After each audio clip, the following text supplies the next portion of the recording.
Recording in progress.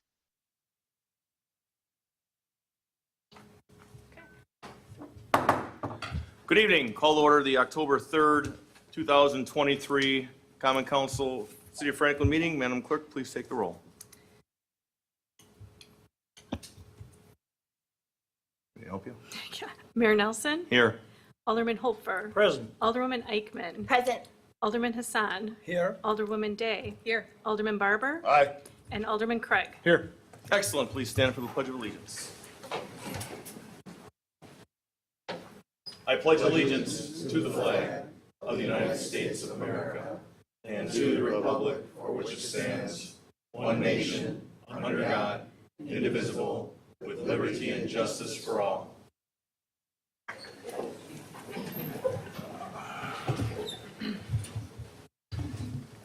Okay, as we move forward to the citizen comment period, for a number of years, it was a hard 3-minute stop.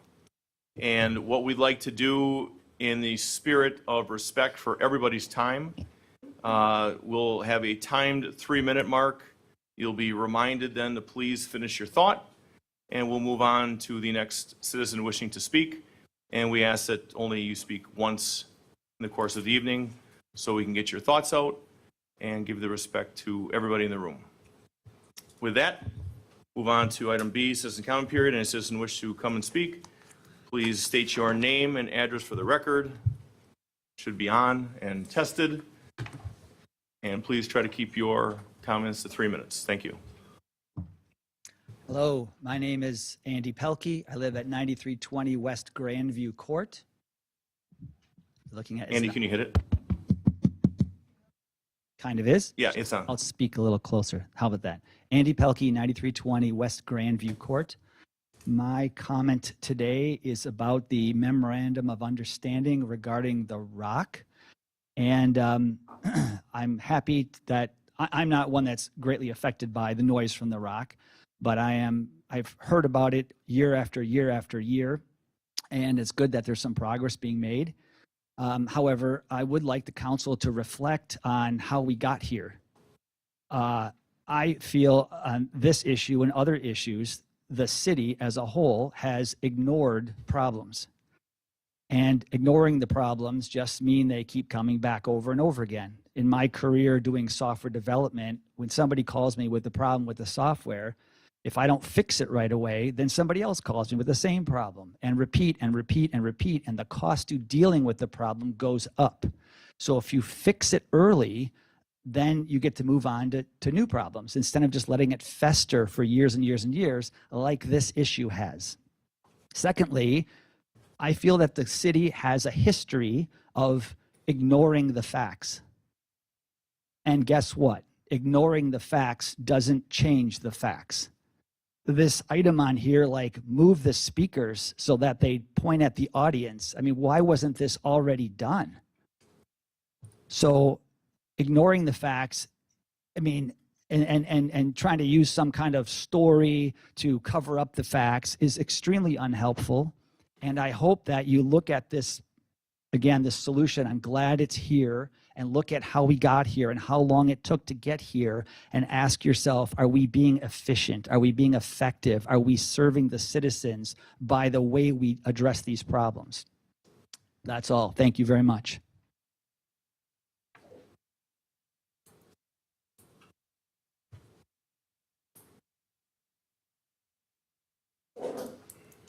Hello, Tom Kowalski, 8815 West Meadow Lane. I'd also like to address the MOU. I'd like to point out, to begin with, the first page in 2 different places talks about good faith.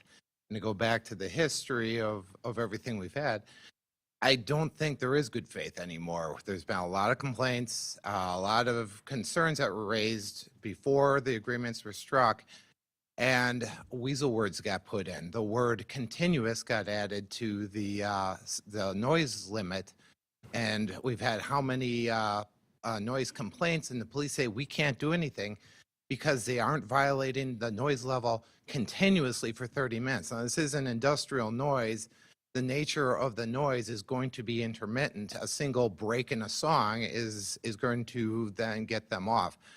So coming back to this agreement, we can't treat this as a good faith. We have to look specifically, legal hats on. Are we giving away the farm on this? And I see that in number 5.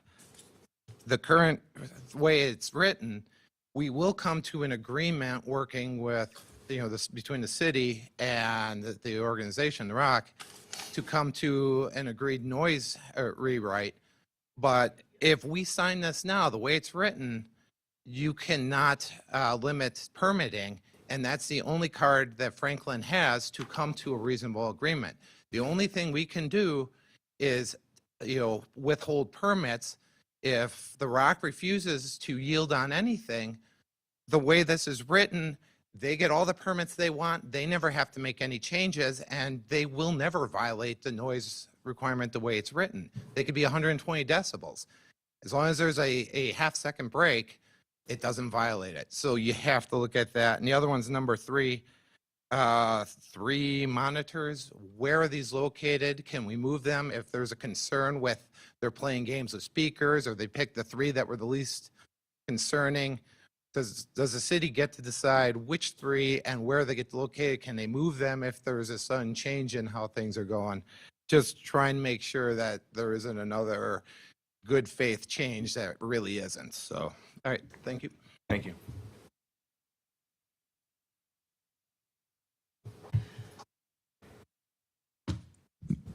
Good evening, Mayor and Alderwoman, Alder people. I'm Supervisor Patty Logston, 12100 West Belmar Drive. It's time to set the record straight. Milwaukee County did not set the 79 decibel limit. In my hand is a document. It's a development agreement that I received from Aaron Hertzberg recently from the Department of Administration, Milwaukee County. And in it, he sent a letter to me on the back that states, based on the final agreements, it would be wrong for anyone to cite the county agreement as suggesting a specific sound level is allowable. What he's saying is we did not set this. Here's the document. Somebody's been passing around another document that somehow got into the Milwaukee County Legislative Information Center, which is called CLIC. Here's the document, and there's red lines, and on the bottom, it does say something about 79 decibels. It's not in the agreement. It was just a document that was brought up prior to the agreement. I sat and watched the meeting from 9/28/17 in which this document was put into record for Milwaukee County Board. I encourage everybody to sit and watch that meeting. Okay. I'm in the process of researching why that document got into the system. As soon as I find out the answers, I will let you know. It's confusing. It's confusing to older people, to the citizens, supervisors, anybody that reads it, reporters. It's not a correct document. Okay, so it's not legally binding and it misleads too many people. Okay, at the county board meeting on 9/17, one of our supervisors, Eddie Cullen, brought up and asked Corporation Counsel, what is the accepted decimal level for this project, for this development? And her answer to him was, Maggie Dunn, who Corporation Counsel answered, this is the number that we have adopted in the development agreement that was set by the Franklin Ordinances itself. Okay, Franklin Ordinance, anybody that wants to see a Franklin Ordinance at the time. Franklin Ordinance, the actual ordinance for noise, 183-40, sets it at 55 decibels. Now they want a reference to 183-41, which is another one of your ordinances, which is a special only by permit ordinance and is 79 decibels. But that's for things like fireworks. We don't expect noise levels like that in a residential area. Next, I'm sorry, I have my notes here. I want to make sure okay, then from the beginning, The planning committee has been stating to the public that a lot of these documents are incorrect. And I have one here from Joe Dietl, in which he states, "It is purposely misleading. I have sent a handful of emails to council members about some of the information that's being processed about what the decimal level is in Franklin. There's tons of ordinances, which I don't have time to read, and letters from people within the city of Franklin stating what their decibel level was at the time. Alls I ask, members of the council here, when you're thinking about item number 1 in the memorandum, Supervisor, you're at 4 minutes. okay, when you're thinking of voting on this, you are here to represent your constituents. We took an oath to represent our constituents. Yes, we want Mr. Zimmerman to be successful in his business, but he's got to make it so the neighborhood doesn't have to hear the noise that they have to hear. We want to see successful business, but we want happy neighbors. Thank you. Anyone else wishing to speak at this time? Andy Kleist, 6025 Parkview Road. Tonight, I'm asking the Common Council to reject the MOU between Franklin and the Rock, as the MOU does very little to mitigate the noise issues that disrupt the lives of surrounding neighbors. Under point 1, the decibel levels. Establishing 3 decibel levels that depend on the type of event, the day of the week, and by the attendance of the event is way too complicated and completely unnecessary. No one is ever going to be able to keep track of all these contingencies to determine whether or not there's a violation. This just creates more ambiguity and does not mitigate the noise for neighbors. What is simple to track and easy to understand is Franklin's noise ordinance. For residential areas, it's 50 decibels or less at the property line, 45 decibels or less at night. Under point number 2, sound monitoring. If the city is going to monitor the sound, I request the city review the planning director's report from December 1st, 2020. That report details all the noise ordinance issues regarding the Rock and should be reviewed by the Common Council. I believe it was tabled back in February of 2021 and mysteriously has disappeared since. The Franklin planning director at that time said the sound monitor on 76th Street is essentially useless as a monitor to monitor violations from the Rock Sports Complex. And even the county's recommendations in the sound study talks about moving those sound monitors to different locations to better monitor the sound. What is the point of paying for all these sound monitors and for the upkeep of them if they're not actually in the proper locations to measure the sound to begin with? Under point 3, speaker adjustments, why is only Franklin Field listed as needing adjustments? The umbrella bar should be included in this, as well as any speaker that is on the property, either today or in the future.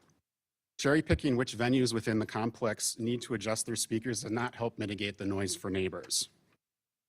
Under point number 5, extraordinary events, this section is an entitlement for the Rock, plain and simple, and should be completely removed from the document. Allowing the Rock to have blanket approvals for events does not benefit the neighbors in any way, and it also takes control away from the city of Franklin. I attended a handful of licensing meetings last year requesting the special event process for the Rock have restrictions and conditions established, since the noise that has been allowed the last decade is unacceptable. The license committee created recommendations. They have about a page and a half full of them. These too are nowhere to be found. No one has taken action on any of these either.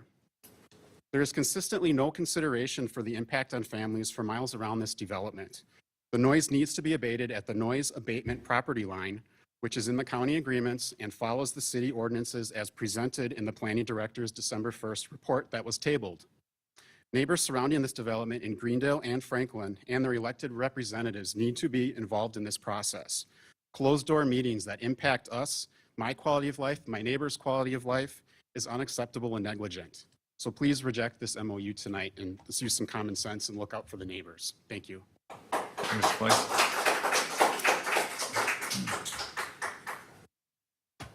Good evening. My name is Bob Knoll. The Rock development is a fantastic development. It could, however, be a... Mr. Knoll, can we have your address, please?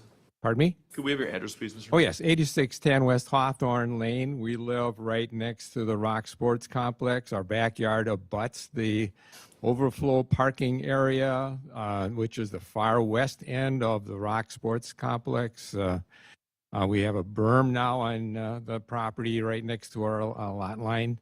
Beyond that berm to the north, there's a beautiful woods, which I enjoy looking out and seeing that woods. But my concern is this. My wife and I built our home 50 years ago in a very quiet area with a parkland nearby. The overflow parking area is way far away from the stadium or from the umbrella bar. There's a paved parking lot, and there's a Lux golf driving range in between the overflow parking lot and the stadium. There's a proposal to build a wall, a sound barrier on the top of the berm, way across to the other side to the far west, nowhere close to the source of the sound. And studies usually say that any sound barrier should be near the source or sources of the sound. I would hope that you would consider not doing that at that location, and if anything, consider putting it next to the stadium, a shorter wall, a higher wall, or whatever, and also at the back side of the stage for the umbrella bar. I don't think that that's a good option. I would hope that you would divide that question from the other question about approving changing the direction of the speakers, the loudspeakers at the stadium to face the audience, face the seats where the people are. That's a great idea. Turn down the volume. That's a great idea. I want to commend you and the developer for coming up with that idea. Please divide the question, though, and let's talk about this wall some other time. Thank you. Thank you, Mr. Knoll. Anyone else wishing to speak? Mrs. Knoll. Naomi Knoll, 8610 West Hawthorne Lane. I'm speaking about the sound memorandum. First, a bit of history. When plans were being made about building the stadium, we were told a berm built behind 6 houses, that's a berm behind only 6 houses, would mitigate any noise and light problems. But that never made any sense to me because the lights for sure would be higher than the berm, and of course the speakers also turned out to be higher. So of course the berm did not work. I'm here to speak mainly about the idea of what you call a fence on top of this berm. Again, the berm borders only 6 properties, and all are 2-story homes. The wall would have to be close to 3 stories high and maybe more to be higher than the stadium speakers in order to maybe, and I say maybe, in order to be effective. And how would that help the rest of the neighbors? The sound spreads. Also, what about the umbrella bar? How high would the wall have to be higher than the umbrella bar to control the sound of both the music and the boom, boom, boom of the bass for 4 hours every Saturday night? Building a wall on top of a berm behind 6 properties in a neighborhood of 40 to 60 homes? That just doesn't make any sense. This obviously has not been thought through very thoroughly. The wall idea is just grabbing at straws, just like the berm was, which I predict will be a big waste of money because it doesn't make sense. Another bit of history. Don't forget there is a methane gas collection system underneath that whole area of the berm and the overflow parking lot. Sometime that whole system will need to be replaced. When the last gas control system failed, the gas horizontally flowed into my home, and by the time the firefighters arrived, their meter read almost at the explosive level. They wouldn't even enter the house until their huge fans sucked out much of the gas. And that was in the 90s. How easy is it going to be to replace the present system with a berm, a huge wall, and then added fill done to raise the parking lot above the original level that maybe need to be removed? I do have some possible suggestions, and I hope they make sense. Right now, before winter, you could turn the present speakers in and down toward the stadium and have maybe the milkman announcer speak as usual, but at 45 to 50 decibels according to Franklin's ordinance. If the neighbors or the Rock aren't comfortable with the result, Another option could be spend the money you would spend on the wall by replacing the present stadium sound system with one that would contain the sound within the stadium. I hear that things like that are possible. Or put the wall next to the stadium where the sound comes from. It seems that the farther the sound travels, the farther it spreads out like a fan. Got 3 finding minutes, out- Mrs. Knoll. Continue, I'm just letting you know. I you am got 3 minutes. finding out the noise affects many more people than the Hawthorne neighborhood, including many Greendale homes. Please take the time to carefully investigate and analyze this very complicated issue. So it turns out to be a successful win for the Hawthorne and Greendale neighbors, the city of Franklin, and the Rock. I also want at least my alderman and my county supervisor included to represent their constituents. Otherwise, from now on, we have no one to represent us, and both have already worked with us quite a bit. Thank you. Thank you, Ms. Knoll. Anyone else wishing to speak? Good evening. Good evening, Mayor and Alder people. I am Supervisor Kathleen Vincent from Greendale. I represent all of Greendale, the most of Greenfield and the southwest side of Milwaukee. I've been in touch with all of you as of today. I spoke with Alderman Craig the other day. Supervisor, can we get your address, please? Oh, I'm sorry. My address is 6803 West Grange Avenue. I apologize. I should know that. I live about 1.5 miles away from the Rock Sports Complex. I've actually had the opportunity to go there in the past. As I've been serving on the county board for the last 17 months, I'm a new supervisor.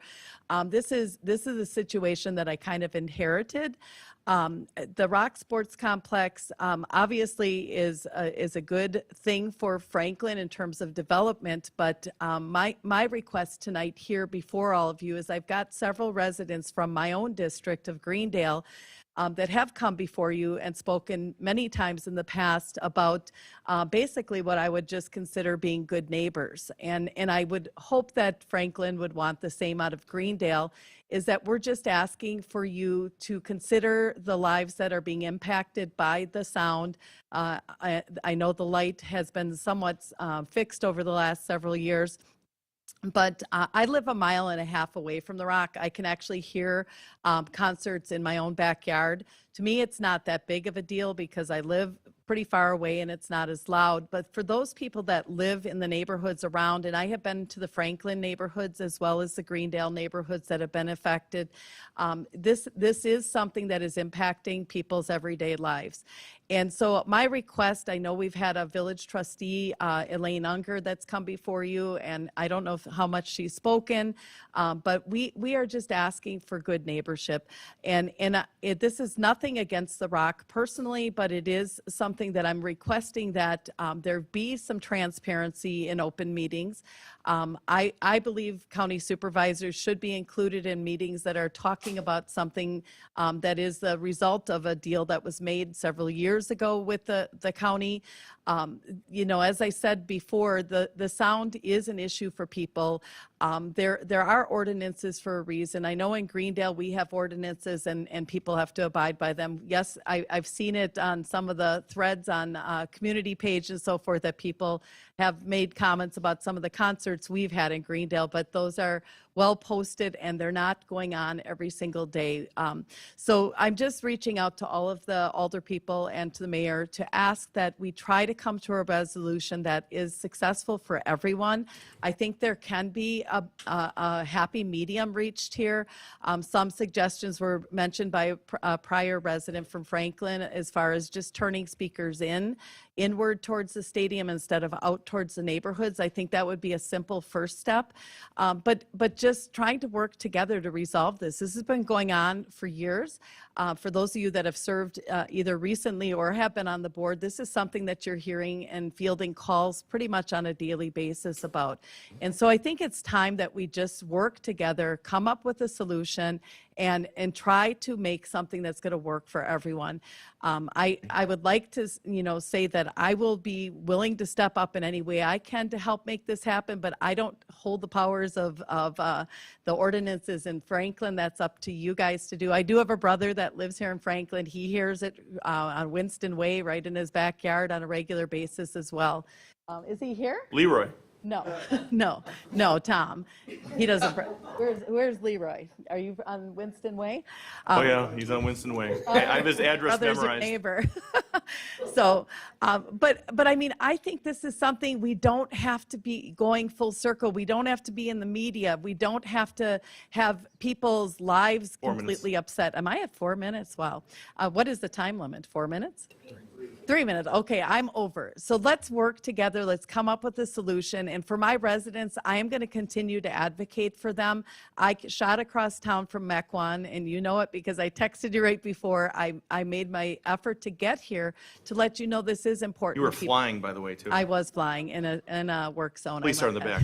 talking. What's that? So anyways, I do appreciate your time tonight. I know it's a tough decision, but I think if everyone strategizes and works together, I'd love to see the business be successful, but I'd love to have the neighbors also feel that their lives are being respected. Thank you very much. Thank you, Supervisor. Hello, my name is Stephen Green. I live at 6521 South 123rd Street, Franklin. First of all, I'd like to commend the mayor and Michael for coming to agreement on the MOU. This is a very good opportunity to have progress. I know over the last 10 years, it's been very difficult for the people here at Hawthorne and in Greendale. But people have to remember, you have to look forward. You have to look at the right direction. You have to be positive about what's going on. I completely understand. I took the time to learn both sides of the story. The Rock is good for Franklin. The people that live there deserve to be happy. It's a good thing, but people have to work together. I'm completely ambivalent of this entire situation since I got involved. It's very perplexing why we can't just work together. I have one word for the council and for Mike Zimmerman. Mercy. Please show these people mercy in your decision. They deserve to be happy, along with the Rock. Actions speak louder than words. That's all I have. God bless America. Thank you, Mr. Green. Anybody wishing to speak? If not,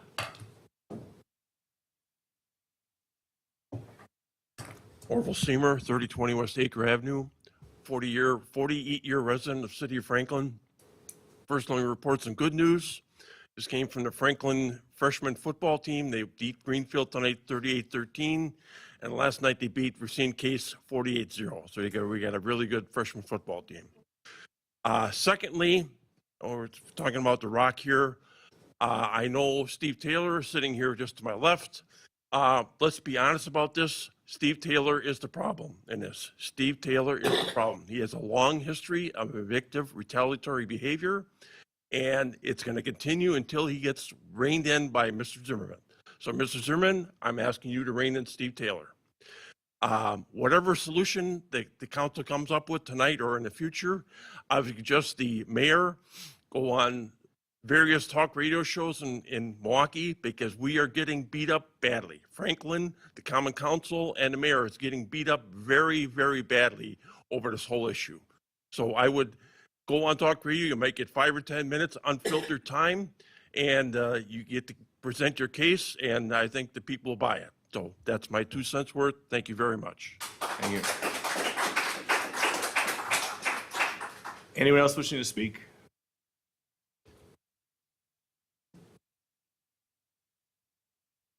Come on, Woodward. Blair Vitchik. I live at 8980 West Hawthorne Lane. I am impacted by the noise. I had no intention to speak because I'm so disgusted with the city. I can't believe it. Mayor, you have the power to change this. But I also noticed the police here tonight, which I think is just a joke. I have to call and do something on the internet to get help from the police to give me some peace and quiet. I lived in Greenfield when commercial went into my backyard. When I called the police, they came. They shut down the noise. I do it on the computer. I think it's a joke. What am I paying taxes for? I live next to that park that now is whizzing with bikes. Okay, I pay for a sewer that I don't have. I pay for police that don't come. What kind of city is this? It's a joke.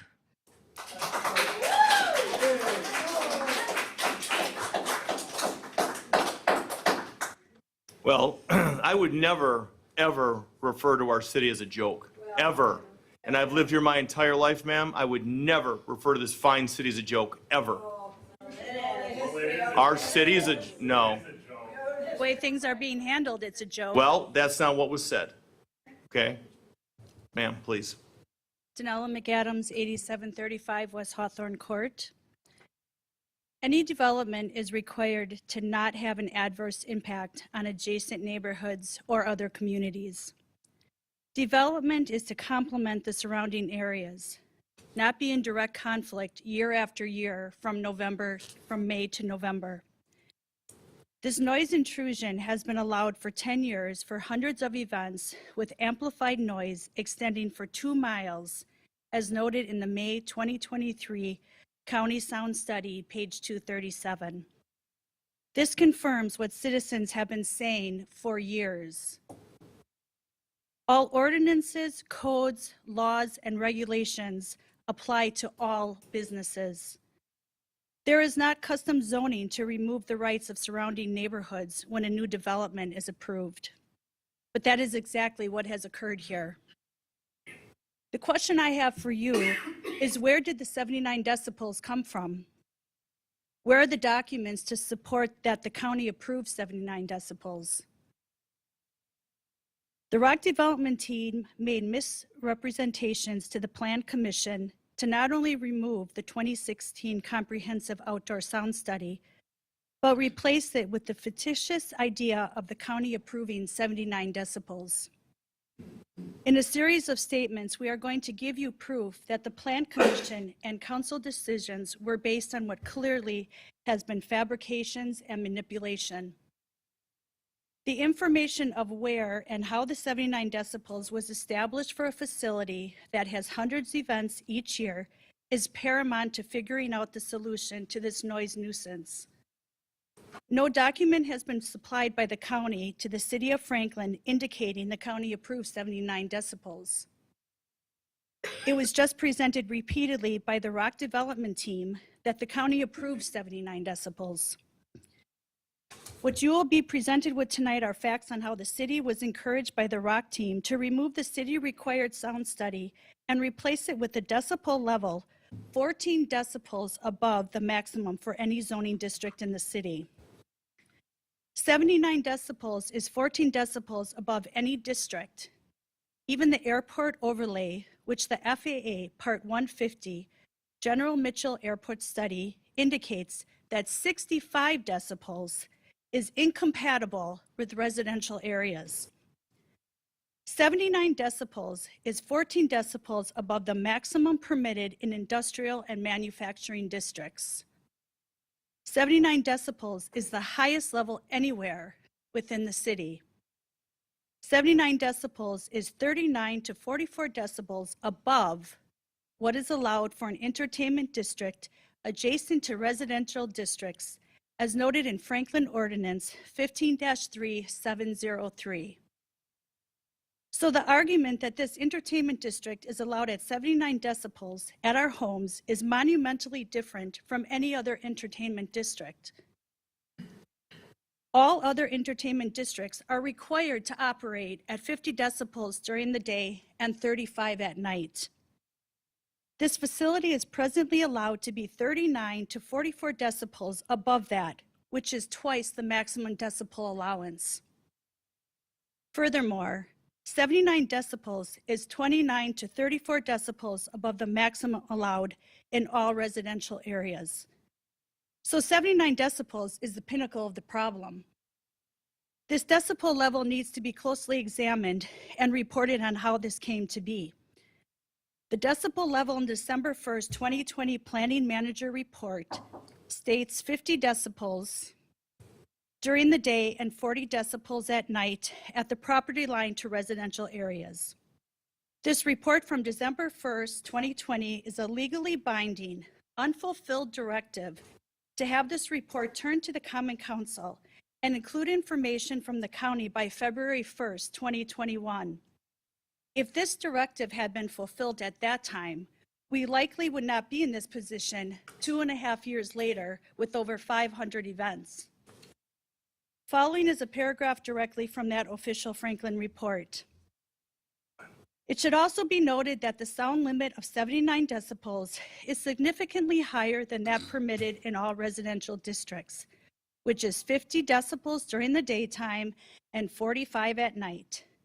As the UDO Section 15-3 1107 standards are understood to comply to the receiving district as well as the Ma'am, you're at originating 5 dis- minutes. 5 minutes. I'm done in just a second. Okay, thank you. Thank you.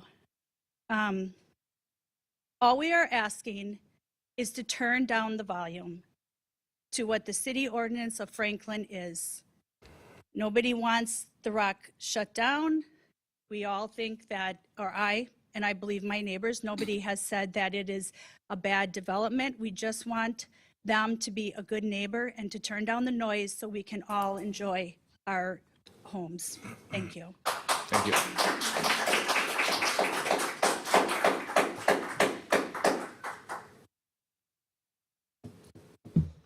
Good evening. Joy Draginas-Zingales, 7573 Highview Drive, Greendale. I'm speaking on behalf of the H section today, so I should have 5 minutes because it is a group. I've been asked to be the voice of my subdivision. I can't read every transcribed statement from the meeting that the lady before me has referred to, but I will summarize the most important to me. I sat in that meeting years ago and listened to the debacle and the ridiculousness that went on in this room. I was embarrassed for everyone here, to be honest with you, because if Greendale would have behaved that way, they would have been gone. So first we'll start out with Marceau. We can't figure out what a sound study is. Now, prior to Mr. Marceau making that comment, I gave the definition of a comprehensive sound study. Mr. Zimmerman, we already set the rules of sound with the county. Alderman Dandria, and the county is at what? 79? Marceau, yeah, the idea of the study was put in place before the county agreement came together. We think they came up with something better within the county. Developer, I could buy the biggest speakers in the world, aim them differently, but if I, go over 79, I'm going to get in trouble. I know that. So doing a study just is, it's an exercise in something. Dandria, sure. And the council has asked you to remediate it sooner than later because of the complaints that came over from the Hills Have Eyes and the concert series in the summer. And so this is where you work something out with Milwaukee County under our parameters that 79 was acceptable. Now, Joel, now you want to reduce something that we had agreed upon? He's referring to Joe Dietl, who spoke at the meeting stating, this is a no-go. Joe Dietl, we have not agreed to this. This was Milwaukee County. Dandria, it was Milwaukee County. Dietl, it was the county, not the city. Developer, that's not totally true. There was a negotiation between many parties. The city was there. Now, is it in the records? And was it? No. But it's not acceptable. We don't know. As I said to the county, whatever the rules are, we just need to know what we're playing by. Developer, so in my agreement with county, I don't recall the specifics, but there's steep financial penalties if I trigger something. They fine me occurrence one, once is X, I can't remember what it is, but I think it'd be a good source document for all of us to look at. Well, that's very interesting because nobody had the document at the meeting, and we still don't have a document because it doesn't exist. Supervisor Taylor, so there's a certain amount of times before there is a violation. Glenn Morrow, So we could set violations. So we could set, you shall not exceed this limit. If you do that, I guess that's the question, is what? Developer, yeah, the county did that already.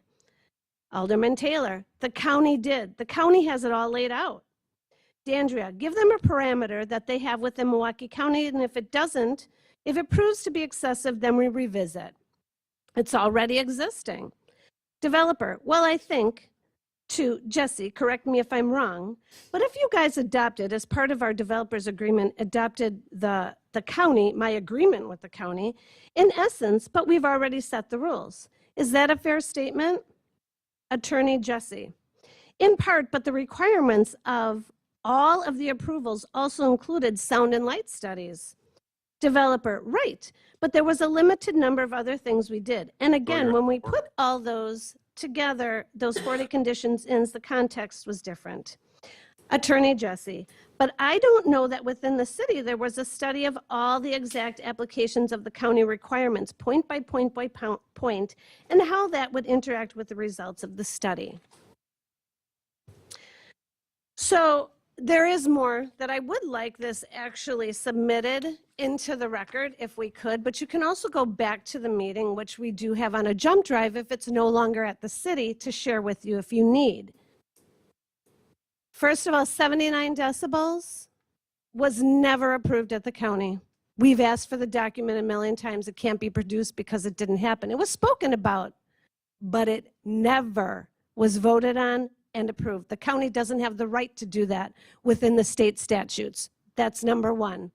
Number two, I do not give anyone the right to negotiate my rights away when it comes to the MOU or any other understanding of my home, my property, my family, and my sanctity. So if we're going to come to an agreement, we're all going to come to the table, or there's no agreement. Thank you.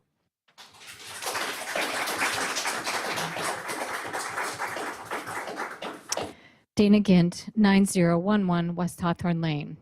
I'm starting my comment by reading just one of the many Milwaukee County documents available to directly dispute the statements made by the development team that was used to establish 79 decibels for the rock to spill into my neighborhood and the surrounding communities. It is incorrect that the county approved 79 decibels. At that June 7th, 2018 meeting, the development team and their advocates came into that meeting and asserted that the county established 79 decibels for this development. The Planning Commission and Common Council adopted something based on false information and put that invalid information into the PDD. That document establishing 79 decibels by the county does not exist. The basis for the 79 decibels need to be thoroughly investigated by this commission. This is one example of a document. This is from Aaron Hertzberg, Milwaukee County. The date, Monday, October 14th, 2019. To Anthony Staskunas, the supervisor at the time. Subject, Ballpark Commons, 79 decibels. Aaron Hertzberg's email says, as I understand it, and from what I read in the agreements, the county never set or intended to set a decibel level. It was and is the Franklin's right and responsibility to regulate and enforce sound emanating from within the city boundaries. That is the exact email from Mr. Hertzberg. To be clear, there is no Milwaukee County contract that established 79 decibels for this development. There was no county resolution that included 79 decibels. No legally binding county document that stated 79 decibels. And these are my comments. It's not included in Aaron Hertzberg's email. By accepting statements by the development team at face value that the county approved and established 79 decibels created a situation where the Plan Commission approved something based on invalid information. Specifically, the decision was based on incorrect information that Milwaukee County approved 79 decibels, which was not even verified by the Plan Commission. There was no document presented at proof of the county approval of 79 decibels.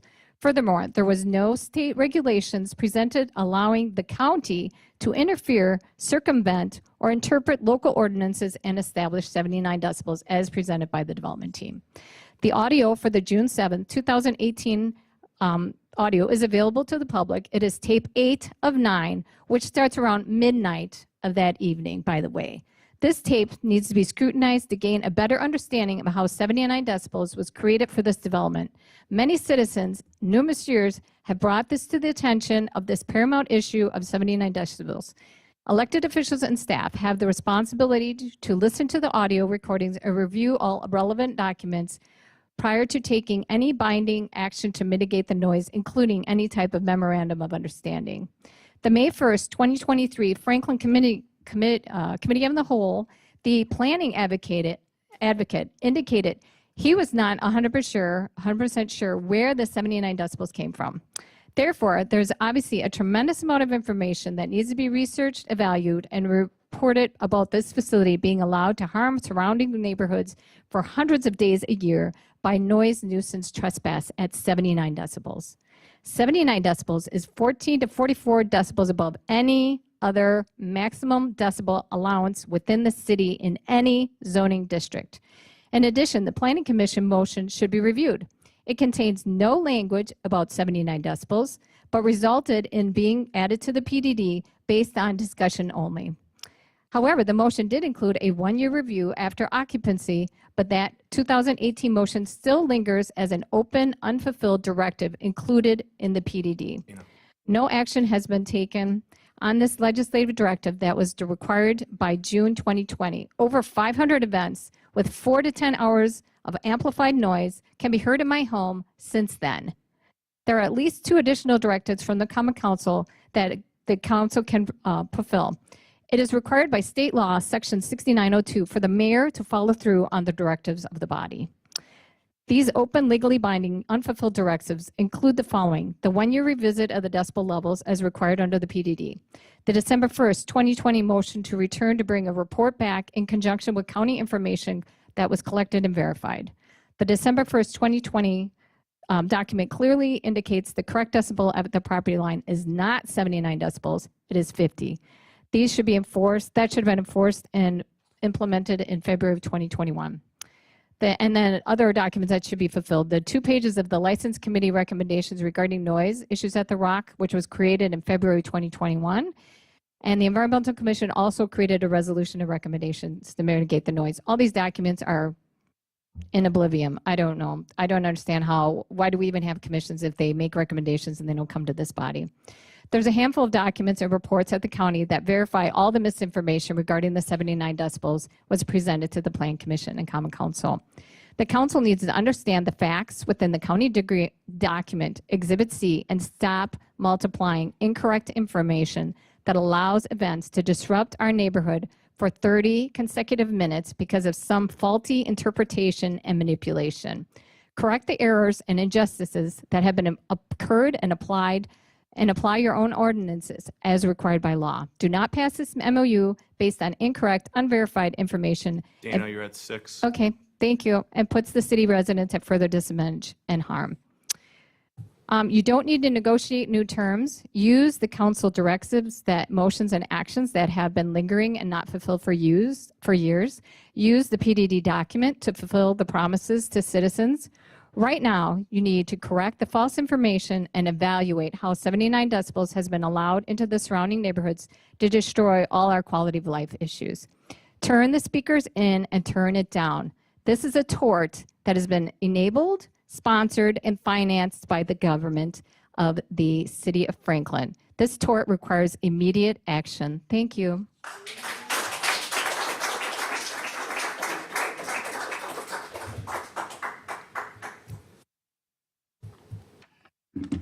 Good evening, Dale Kerner, 8630 West Hawthorne Lane. That is my real name, Dale.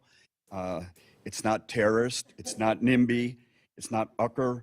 I'm not a Karen. I had a whole presentation I was going to read. I'll share that with the press, and I thank the press for being here. It's really helped us a lot. And I thank my neighbors. And I thank Jason to take the stand that he's done. Mr. Mayor, if you don't think the city of Franklin's being laughed at right now, you're not listening to morning talk shows. I support my neighbor that said that. With the help of the talk shows and the publicity and certain key members of my neighborhood, this is coming to light the way it's been for a long time. We're not bad people, we're great people. We help one another out. Need somebody to drive you to the airport, they take you. Need somebody's grass cut, they do it. Our police officers are not allowed to come and respond to noises from the Rock. So, believe it or not, last summer I called them and I said, hey, one of the neighbors has got a party going on here somewhere and it's loud. Boom, squad's there. He's driving around the neighborhood. I stop him. I said, do you hear that? He goes, well, it's none of the neighbors, it's the Rock. Well, the Rock's my neighbor. He's the, you know, and it's not a 3-day event. It constantly is ongoing. And talk about being laughed at as a Franklin government. You guys approved the use of the stadium for the tequila thing, which was a rap concert. And we were told, not only in the hallway, but you were told that it would never leave the stadium, let alone property lines. They heard it 3 miles away. I don't hear any retribution. You know, if I were to do something like that, I'd be in jail. But thank you, and thank my neighbors, and thank the press.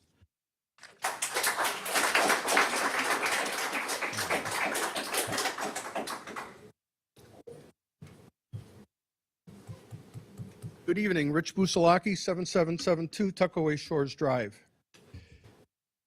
I've sent you all my concerns in writing with the draft about the draft MOU. I'm asking that a copy of my letter please be placed on file with the minutes of this meeting.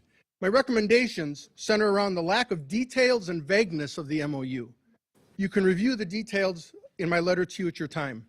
I'm concerned with the faith and belief you have in working with Zimmerman, Taylor, and the Rock after 10 years of unfulfilled promises and the continued complete unresponsiveness, lack of respect, concern, and willingness to be a business who values the residents of the city of Franklin and who wants to work with the residents to provide the quality of life the residents demand and expect. The proposed MOU makes Franklin government an arm of Rock Ventures and removes all authority to regulate the company's activities. Franklin will now become a company town beholden to Rock Ventures. I didn't vote for that, and I'm sure the residents of Franklin didn't vote for that. This effort appears about giving Mr. Zimmerman and the Rock Ventures unchecked approval to do what they want without recourse by the city, and more importantly, to get him out of his contract of paying TIF bond shortfall payments. Rock Ventures, Mike Zimmerman, owes about $300,000 from last year and more than $1 million for this year, and the city is currently paying the interest in the TIF, which is underperforming the forecasted estimates. Mr. Mayor, you have lost your integrity and respect of many individuals from this circus of an emergency meeting you had with representatives from the Rock that included members of your election campaign team. According to news sources, they were County Supervisor Taylor, who, by the way, had over 3,000 pages of open records to the city over the last 3 years, mainly having all to do with Rock operations and government relations, not as county supervisor or the foundation which he runs, Mike Zimmerman and Kelly Hirsch, Director of Administration. News sources also indicate the emergency meeting was recorded and Milwaukee County Supervisor Steve Taylor called fellow county supervisors Logston, Alexander, and Weed Vincent not trustworthy and terrorists. Mike Zimmerman, according to the reports, called Supervisor Logston crazy. Taylor even called concerned neighbors idiots and effers at one point during the meeting. According to the news, it was a scheme to divide. According to the news reports, you, Mr. Mayor, and Ms. Hirsch discussed how to get better public relations for the Rock. You're at 3 minutes, and sir. schemed, other folks have gone over, I know, I'm just and have advising you schemed, that- thank you, Mr. Mayor, and have Do it again, schemed Laura. to divide and conquer the neighbors by designating their leader, bypassing one female resident whom the mayor considers too emotional. Hirsch spoke about presenting data to support the people who are calling the neighbors Karens, and said that the Rock's developers could take steps that don't impact their business while taking the wind out of the neighbors' sails at the same time. It was also reported by news sources that Franklin officials did not push back, let me say that again, did not push back at the incendiary language used against neighbors and county supervisors. Mr. Mayor, it's now very apparent what many of us have known for a long time is true. Your administration, you, and some of the common council members are bought and paid for by Rock and Mike Zimmerman. That's ridiculous. Mr. Absolutely Mayor, ridiculous. Mr. Mayor, this is public comment. Your job is to listen to my comments Public lies? and not respond. Public That's lies, what- Mr. Buzalaki? Then Come you on. dispute it. Public comment. You're saying Dispute that it. I'm unethical Then and you being dispute bought? it. Mr. You're Mayor, you're ridiculous. Mr. Mayor, you could not You're even defend ridiculous. your residents. You could Yes. not even defend your residents during the closed emergency meeting. You, sir, have no integrity and are not representing the residents of our city. Franklin is now the laughing stock of local communities. For you, common council members, you've gone along for the ride for 6 months. It's now time to take care of your constituents. Do the right thing. Use your brains. Get rid of this MOU, the fake committees, the Trojan horse agreements. Get the sound system, get the sound level fixed, get the berm fixed, and get control of your own licensing procedures and have some guts to hold the accountable to the licensing procedures you have. You're at 5 minutes. Thank Mr. you. I'll be Buzalaki. finishing right now. If you want to be transparent in negotiations with The Rock, please feel free to appoint myself and maybe one of the Karens in the audience to the development of the agreement. But you won't do that because you can't cut the crooked backdoor deals. Finally, I leave you with one last thought. Action or lack of action by public officials have consequences. They're called re-election and recall. Spring election is next April. That also means some of you will have been in office for 1 year since your election and are able for recall. Do the right thing for this city. If you won't, the voters will. Anyone else wishing to speak at this time? Anyone else?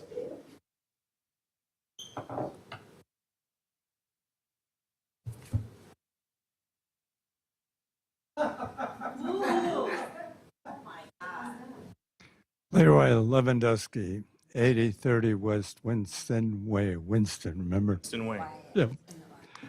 I'm here as one of the seniors in this city, and I would like to inform you that I don't like what's happening with your management. To begin with, we have an engineer that can't even take care of the trees. He's got a parking spot in front of the fire department, a fire hydrant, and I tried to talk to your manager. I got no place. But besides all that, my property was inundated because of the noise that was there on that Saturday night. I couldn't imagine why that happened. There were too many people, too many noises. I live about a half a mile from the ground of Rock.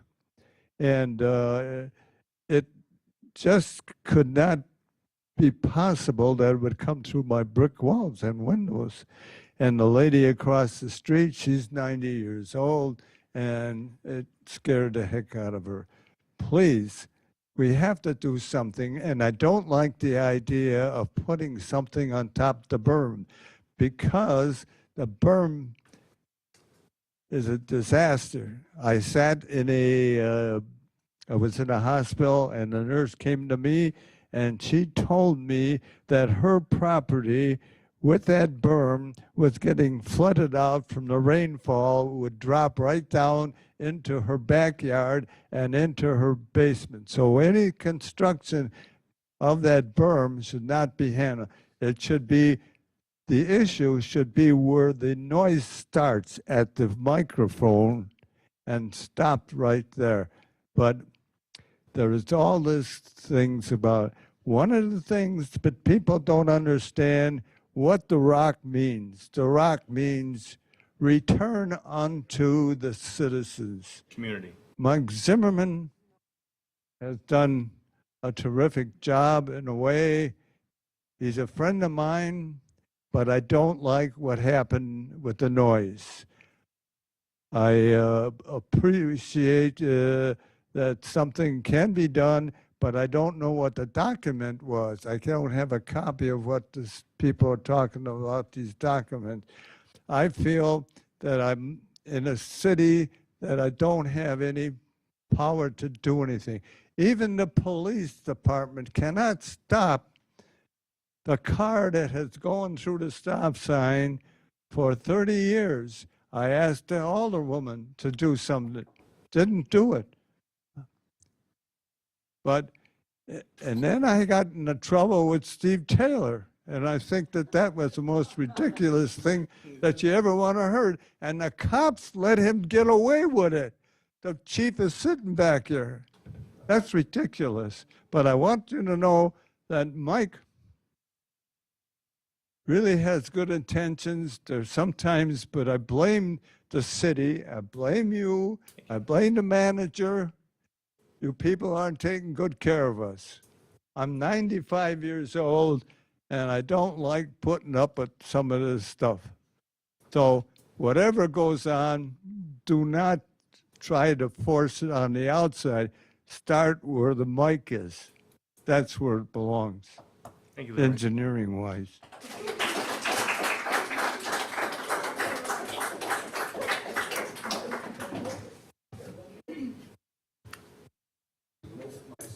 Sandy Griskowiak, 3268 West Briarwood. I'm on the east end of Franklin, but I have an uncle who lives at 8925 West Meadow Lane.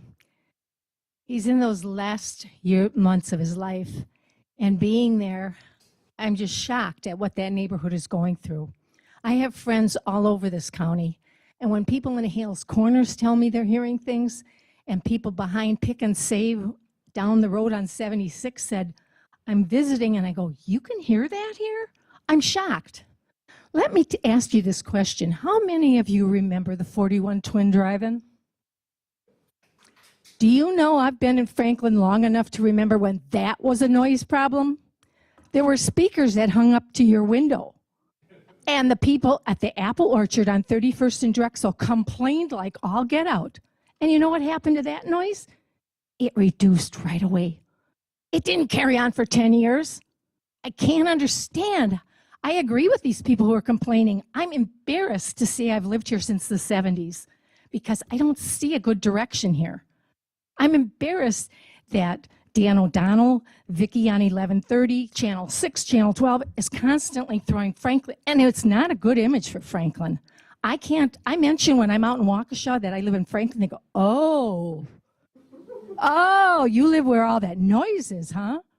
And I'm down off of 33rd and Ryan. I'm in Steve Taylor's neighborhood.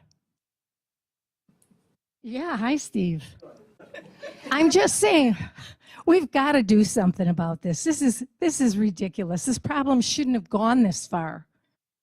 And when you have that much noise going on and that many people using cell phones, my uncle has had 3 911 calls in a week. If he can't make that 911 call, he's dead.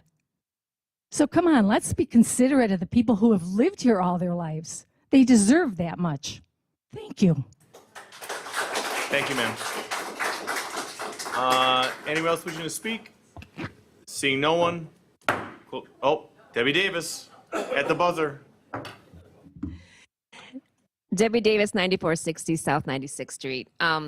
I just want to say that I do trust the integrity of our elected officials, and I appreciate all the work that you're doing.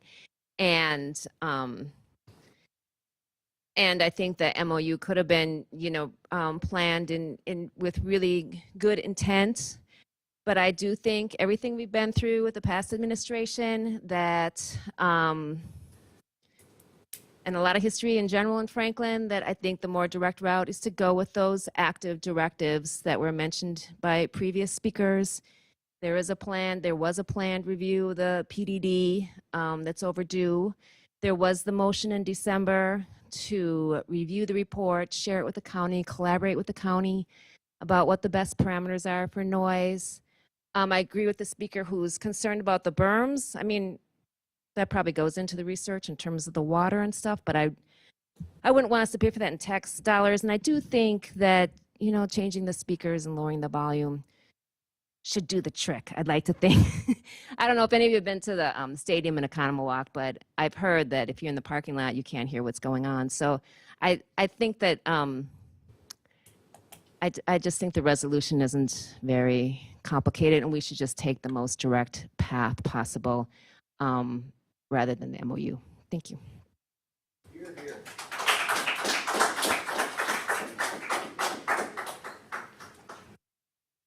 John Chaskos, 8625 West Hawthorne Lane. My wife and I built our home in 1975. We've been here for 48 years. We've had 38 great years. Beautiful little subdivision, lots of trees. It was probably the nicest one at the time. But for the past 10 years, it's been nothing but chaos, loud music for no reason. I was a guest. I didn't pay for a ticket. I was a guest at the Milkman game. And the person I was with couldn't stay for the end of the game because the noise was so loud. We asked one of the workers what the remedy would be. He says, the only thing I can tell you is maybe sit in the middle between the two aisles because the speakers go down the aisle, I guess. Well, that didn't help. We had to leave the game early. My guest, I should say I was the guest, he was a little bit older than myself, and he couldn't stand it, so we left. The simple solution, and I want you the people to ask, who is in charge of the volume? If anybody's been at a game, you know that the announcer is roaming around the stands, and his voice is very loud. He came over to our section, and I asked him, I called him over. I says, could you turn down the volume? It is extremely loud. All the people are saying the same things. The worker that mentioned the seating said the same thing. It's just too loud. The answer from the announcer was, I'll ask them. Please ask them who is in charge of putting that speaker where it's at and facing the neighborhood, and ask them who is in charge of the decibel. Thank you. Thank you, sir. Anyone else wishing to speak? Seeing no one else, we will now again close the citizen comment period. Move on to item C. Charles, approval of minutes, regular common council meeting minutes of September 19th, 2023. Is there a motion on that? So move. Second. We have a first and a second. Any further discussion? Seeing none, all those in favor? Aye. Any opposed? Ayes have it, motion carries. Under D as in David, we have no hearings. E as in Edward, no organizational business. F as in Frank, no letters and petitions. Going on to item G1. Presentation and discussion of a memorandum of understanding document regarding solutions to noise issues at the Rock. Mr. Zimmerman, present, and Mr. Taylor. All right, before we get going on this, just to, hold on a minute. So just so we are all on the same page with this, this is a discussion of points and solutions when we had sat down to look at the initial points of how, and we have been listening loud and clear to the neighbors, loud and clear, about what are their short-term, medium, and long-term goals and objectives and how to achieve those. And there were some very obvious points that were brought up, which we've heard numerous times. And at this point, there's a few things I know Mr. Zimmerman wants to bring up, and we'll be discussing this openly. So, Mr. Zimmerman, if you'd like to start. Thank you, Common Council. I think we're going to start with setting the record straight. So Rich Buzalaki, his hate speech, a number of very inappropriate and just non-facts. And I appreciate everybody else's comments. They might have been, whatever, emotional, but, it's good comments overall. But bad-mouthing and citing things that aren't true are just totally inappropriate in my mind. So I owe the city $300,000. Mayor, I don't know if you can set the record straight on that, so Buzalaki can put a sock in his mouth. That'd be Madam Finance Director, could you shed some light on that? I don't mean to put you on the spot, but I mean, we just had a budget, we had like 4 budget hearings, so I'm not sure she can at least speak to that. Yes, so for 2021, the developer guarantee is completely paid. And in 2022, there was an agreement of installment payments, which are up to date as well. Weird. So they're up to date? So, They're- so not as Buzalaki reported. Correct, Okay, not even close. not even close.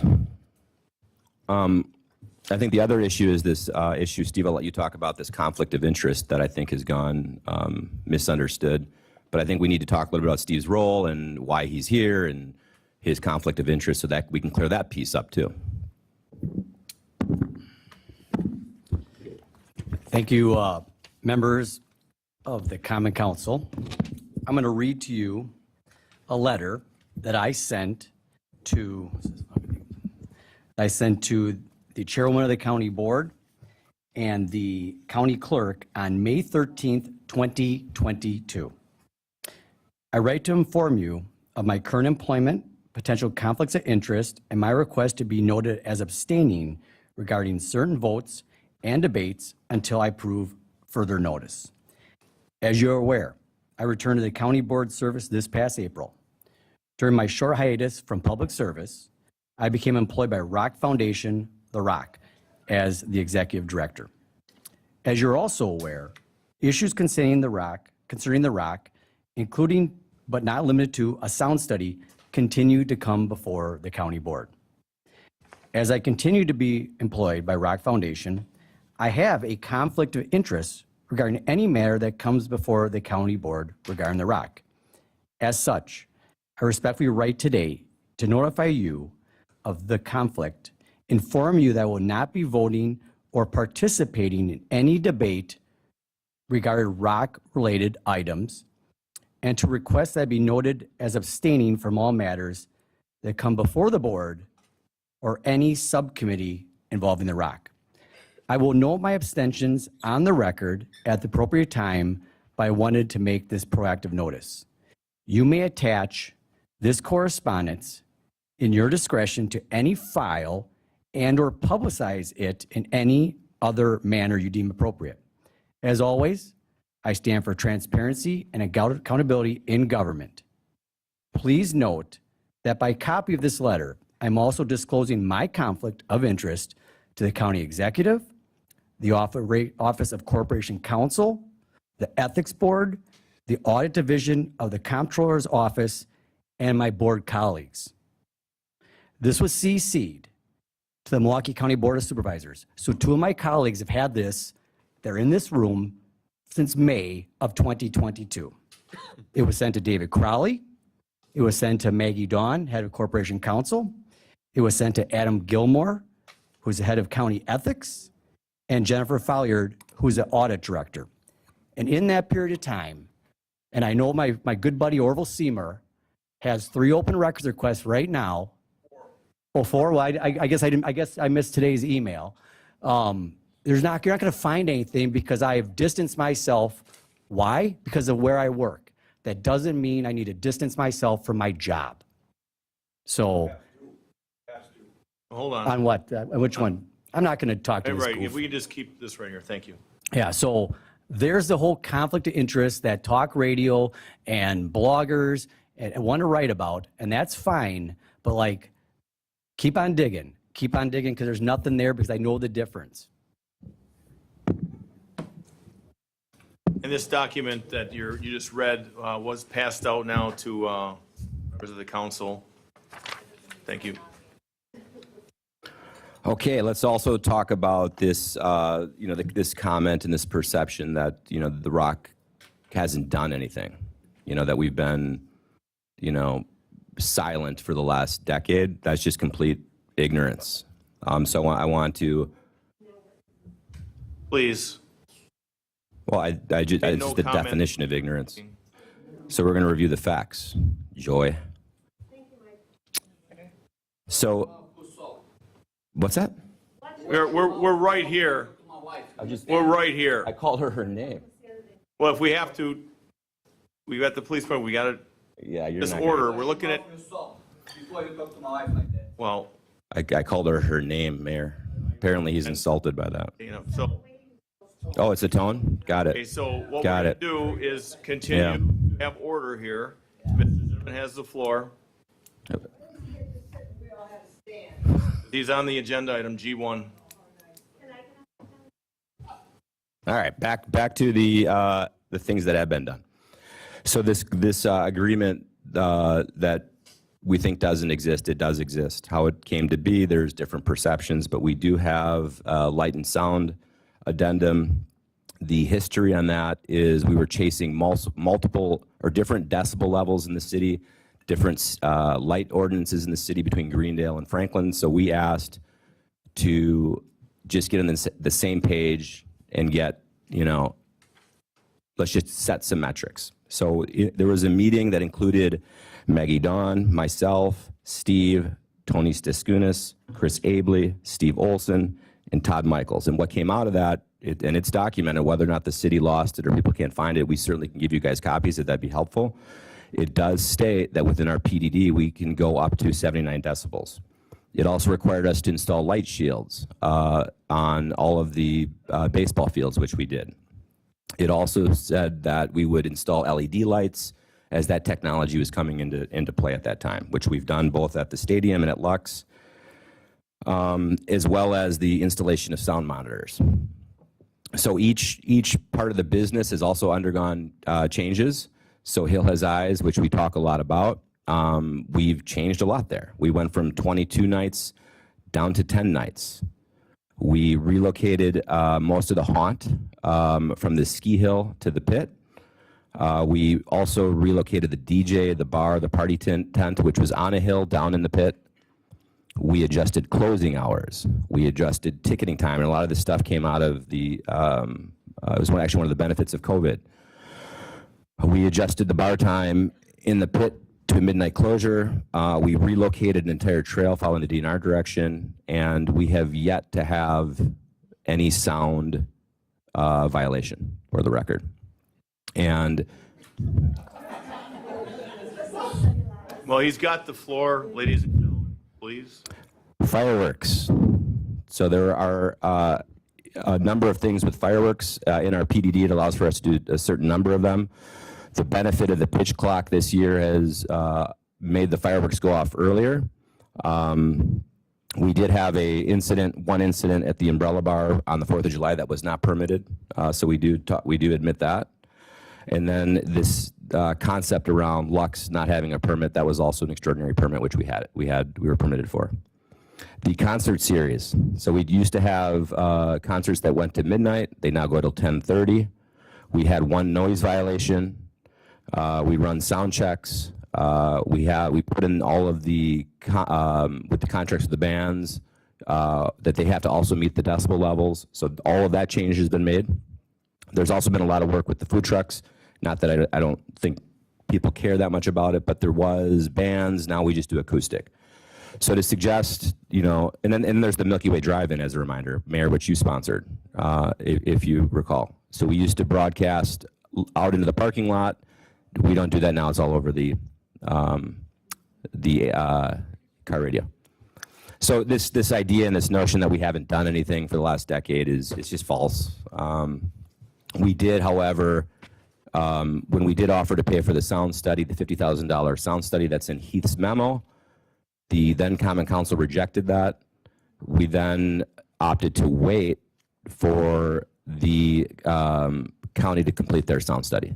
So all this frustration, anxiety around what's taking so long, a lot of that, frankly, is county's process and how long it takes them to get through things. So with that as a background, we also sit here and are willing to change things, right? Mayor, you called an emergency meeting. We met in that meeting, whether or not people liked who was invited, not invited. The point was we were on a path to try to solve some of these solutions, right? So we had multiple meetings, and what we put forth today is a document that I think is the result of those, I'm going to call them negotiations. And I can certainly go through them with you, or you guys, if you've reviewed it, you can just hammer us with questions. We by no means, if you guys don't want to sign this, we have an agreement. We're sort of comfortable where we're at, but we're certainly willing to make changes. But if you guys need to go back, if you need weeks, months, whatever, to come up with a better mousetrap, we're sitting here idle, waiting to have those negotiations. So, Mayor, I'm going to defer to you. Common Council, I'm going to defer to you. I can read this stuff to you, or you guys can just fire questions. So what I'd like to do is start with some of the basic simplicity type views that we had, which the simplicity part of it was the sound meters. So that's one of the things that I had brought in right away, was to talk about, and where the 3 sound meters that are on the property, we would make sure that they are on the property lines. City of Franklin would take over these sound meters. You would have agreed to maintain the annual upkeep of them. We would actually put the sound meters on the city's website. So at any point in time, you can click on sound meter 1. Now, granted, we haven't labeled them, so this is just in theory, but this is what I think would be a real reasonable and transparent act, would be to put sound meter 1 on the west side along Hawthorne. So at any point in time, you can click on that on our city's website, depending on how long the loop can be without getting crazy. That's a Jim thing, but they can, in real time, see what it's at. North side, and so all 3 of them, where they're placed, are on the lot line itself. I'm not sure how close they are with the berm. Perhaps it could be even closer to the west side, just so we are getting accurate real-time readings. We'd also have on the city's website the certificate, the annual inspection certificate, that shows that they've been properly calibrated. So once they've been calibrated, they are fully operational, they're right there. And that way, that also quells, well, number 1's not working, well, then you're on it, because it's right there on our website. It's going to say everything we need to know is right there. That's a big deal. That's a real big deal. Moving, now these are basically, I'm going to start with, I had some short-term, medium, and long-term personal suggestions, with also the intent of making sure there's accountability and transparency. The second thing was with the sound. We hear it all the time. Turn the speakers in. It was not only turn them in, it's also angle them down. So if you have that oval bowl, that's the center part of the Milkman Stadium, it's basically having the speakers in, angling them down, and then turning it down the speakers. And then what we do is, when you're doing your annual or game-like sound checks, it's right there. You've got the speakers there, you've got the sound monitors there, and it's off on our website. So where you're at and what sound is traveling beyond, you're going to know right away, and you can make the adjustments right there, because it is consistent that we hear that it's the announcer. You're not hearing the crowd noise. You're not hearing this with the Milkman games. It's the announcer, and I think we've all discussed that this can be pretty straightforward how that gets done. Now, what I'll like to do now, because the council has had an opportunity to review this draft form, which is a working and fluid document, which is going to be put into, bless you, which is going to be put into more of a look with things. We've got some other documents that over the last couple of weeks have surfaced, things that have been around since 3-4 years, and taking everything into consideration and how to move forward from past directions. I don't know where some of these, why certain things weren't done, but that's a lot on the city. So at this point, I'd like to open it up for discussion for the council members. Mr. Barber. I appreciate The Rock coming tonight. I appreciate John's efforts in reaching out. I also appreciate the citizens who for 10 years have been waiting for this day. And I also appreciate the county's support in moving forward with this. I like the document. I think it's a beginning step. I do not see a lot of detail that I would like to see in this. I don't understand some of the points. I don't understand different decibel reading levels. I don't understand the monitoring. I think we could set up possibly, I've gone through the quarry concerns over the years, and there's a quarry committee that deals with some of this, and it's a third-party company, Stantec, who does the monitoring and does the reporting. So that is an option also that we could look at in terms of developing the credibility and the transparency that everybody's asking for. I think it's a first step. I think it has a ways to go. I would like to see a more open process in developing some citizen input into this as we go along, and even some aldermanic input as we go along to further that possibility of my constituents having a voice in what they're saying as well. Because I get concerns, you're not the only people that are concerned about this. I mean, I do have that, and I do represent my people as well. So I think it's a great first step. For me, it is just a first step.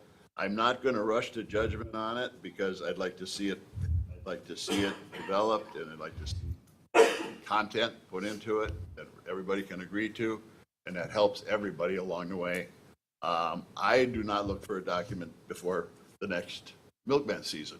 I think we've got that much time to work with, and I hope we do take that time and we do include everybody and make it that inclusive kind of a document for everybody that we can move on. And those are my thoughts.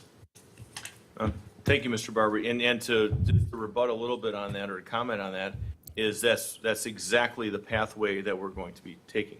So this is a working document. As we proceed in future council meetings with updates and plans and solutions, that's the whole plan here. That's the whole way in which we're going to go with this. Alderman Day, do you have something? I can, but I. Did you want to yield for now? Yeah, I'll yield to other folks. that Mr. haven't Holfer. spoken yet. Thank you. I also, I agree, it's time that something's done, that we get this accomplished, we do it right, and we do it in a fairly quick manner. But I've got some concerns and questions with, as this was presented, there's a lot of things to me that are currently not acceptable.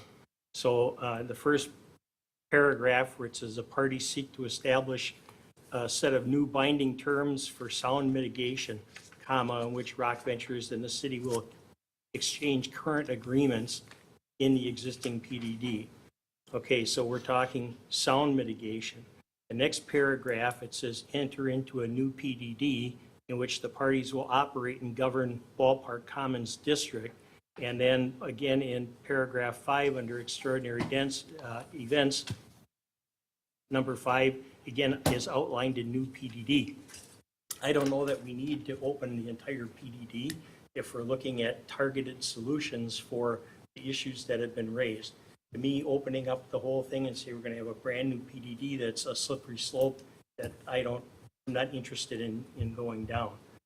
The decibel levels, you have an idea in here to do it by type of event.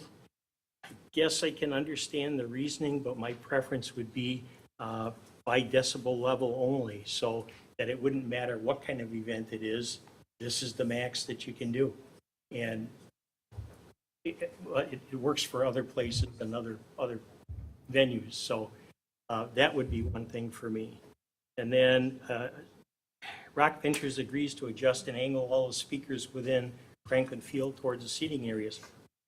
From what I understand, when this thing first came forward and it was in the development stage, that's what was talked about from the beginning, that everything would be directed in, it would be a state-of-the-art PA system, and we wouldn't have these problems, which we never did. I've done a lot of reading for what they've done in the Economwalk sound study, and as an example, their original idea was speakers that would throw 350 feet plus. So the speakers were going to be mounted out far across the field, a big speaker by the scoreboard. What they opted, because the owner and the city were concerned about the noise, they went to shorter throw speakers of 75 to 100 feet. Now what that's done is they can actually pump the volume in the bowl area up to 91 to 96 decibels, and still on the outlying area, they don't have the problem because the speakers don't throw as far, the sound degrades better over that period of time. So I think that would be an important thing to look at in addition to just redirecting them. what kind of speakers we have, what kind of sound system that you have. Another thing, the acoustic fencing. I'm not saying I'm opposed to the acoustic fencing, but at this particular point, there's no specifications, there's no estimate of what that might do. Now, some things I've read said that an appropriate wall, appropriate height, weight, and density, you could get up to 18, you could get up to an 8 decibel drop. I don't know what this is, so is this something that you would intend to just try, or is there some research that's going to be in and projections of if we do this, this is the kind of reduction we may be able to look at so that we can make some value judgment as to whether it's worthwhile? The other part that I'm not thrilled with on it is that you would do that in lieu of additional berm work. I'd like to see the berm work done as planned, and there are dead trees and things that needed to be replaced, that's handled as well. When you get into the extraordinary events, and this is going to be kind of on the city, I think we need to take a look at, with extraordinary events, this is the first venue of its kind in the city, right? So the extraordinary events that happened in the past, we didn't have people that had as many events as you are. So my questions to the city are, how many events can a single venue have that's still an extraordinary event? Can you have one a day? So it's, every single day, is that still considered an extraordinary event? Or is that something that should be worked into the annual work plan? And what does that mean? Because you can have grass parking for extraordinary events, but you can't have it if it's every day. So those are some of the things that I think we need to look at before I would really be comfortable to see this particular document is how I want to go forward. I don't have any problem with the process of doing this as long as it's open, above board, and the appropriate people are involved. Mr. Zimmerman, if you'd like to. Yeah, just Alderman, thank you for the comments. So I do think we do have to open up the PDD, right? Because the PDD is what sets the rules for the district. It's what everybody's here. Like, I think that's the core issue, is that the rules that are set are potentially not appropriate, right? So I think not opening it, I don't know that I totally agree with you, but My suggestion or question is, if two parties agree to open up a section and adjust a section, can we do that without looking at adjusting any other things within the PDD? well, I guess that's a Jesse question, whether or not a part of the PDD can be open or not. Mr. City Attorney? Yes. Excellent. Okay, great. The other thing too, just on the berm work, just so we're all clear on the berm work. So the berm work, we're planning on doing the berm work. However, the engineering company, the DNR, came back and said that that's not possible because the additional dirt, at least by that parking lot, adds additional stress to the existing methane system that we just replaced. And that we just don't want that mess, right? So that additional weight on the methane system is a kind of a non-starter. You chose to fill that parking lot up. Okay.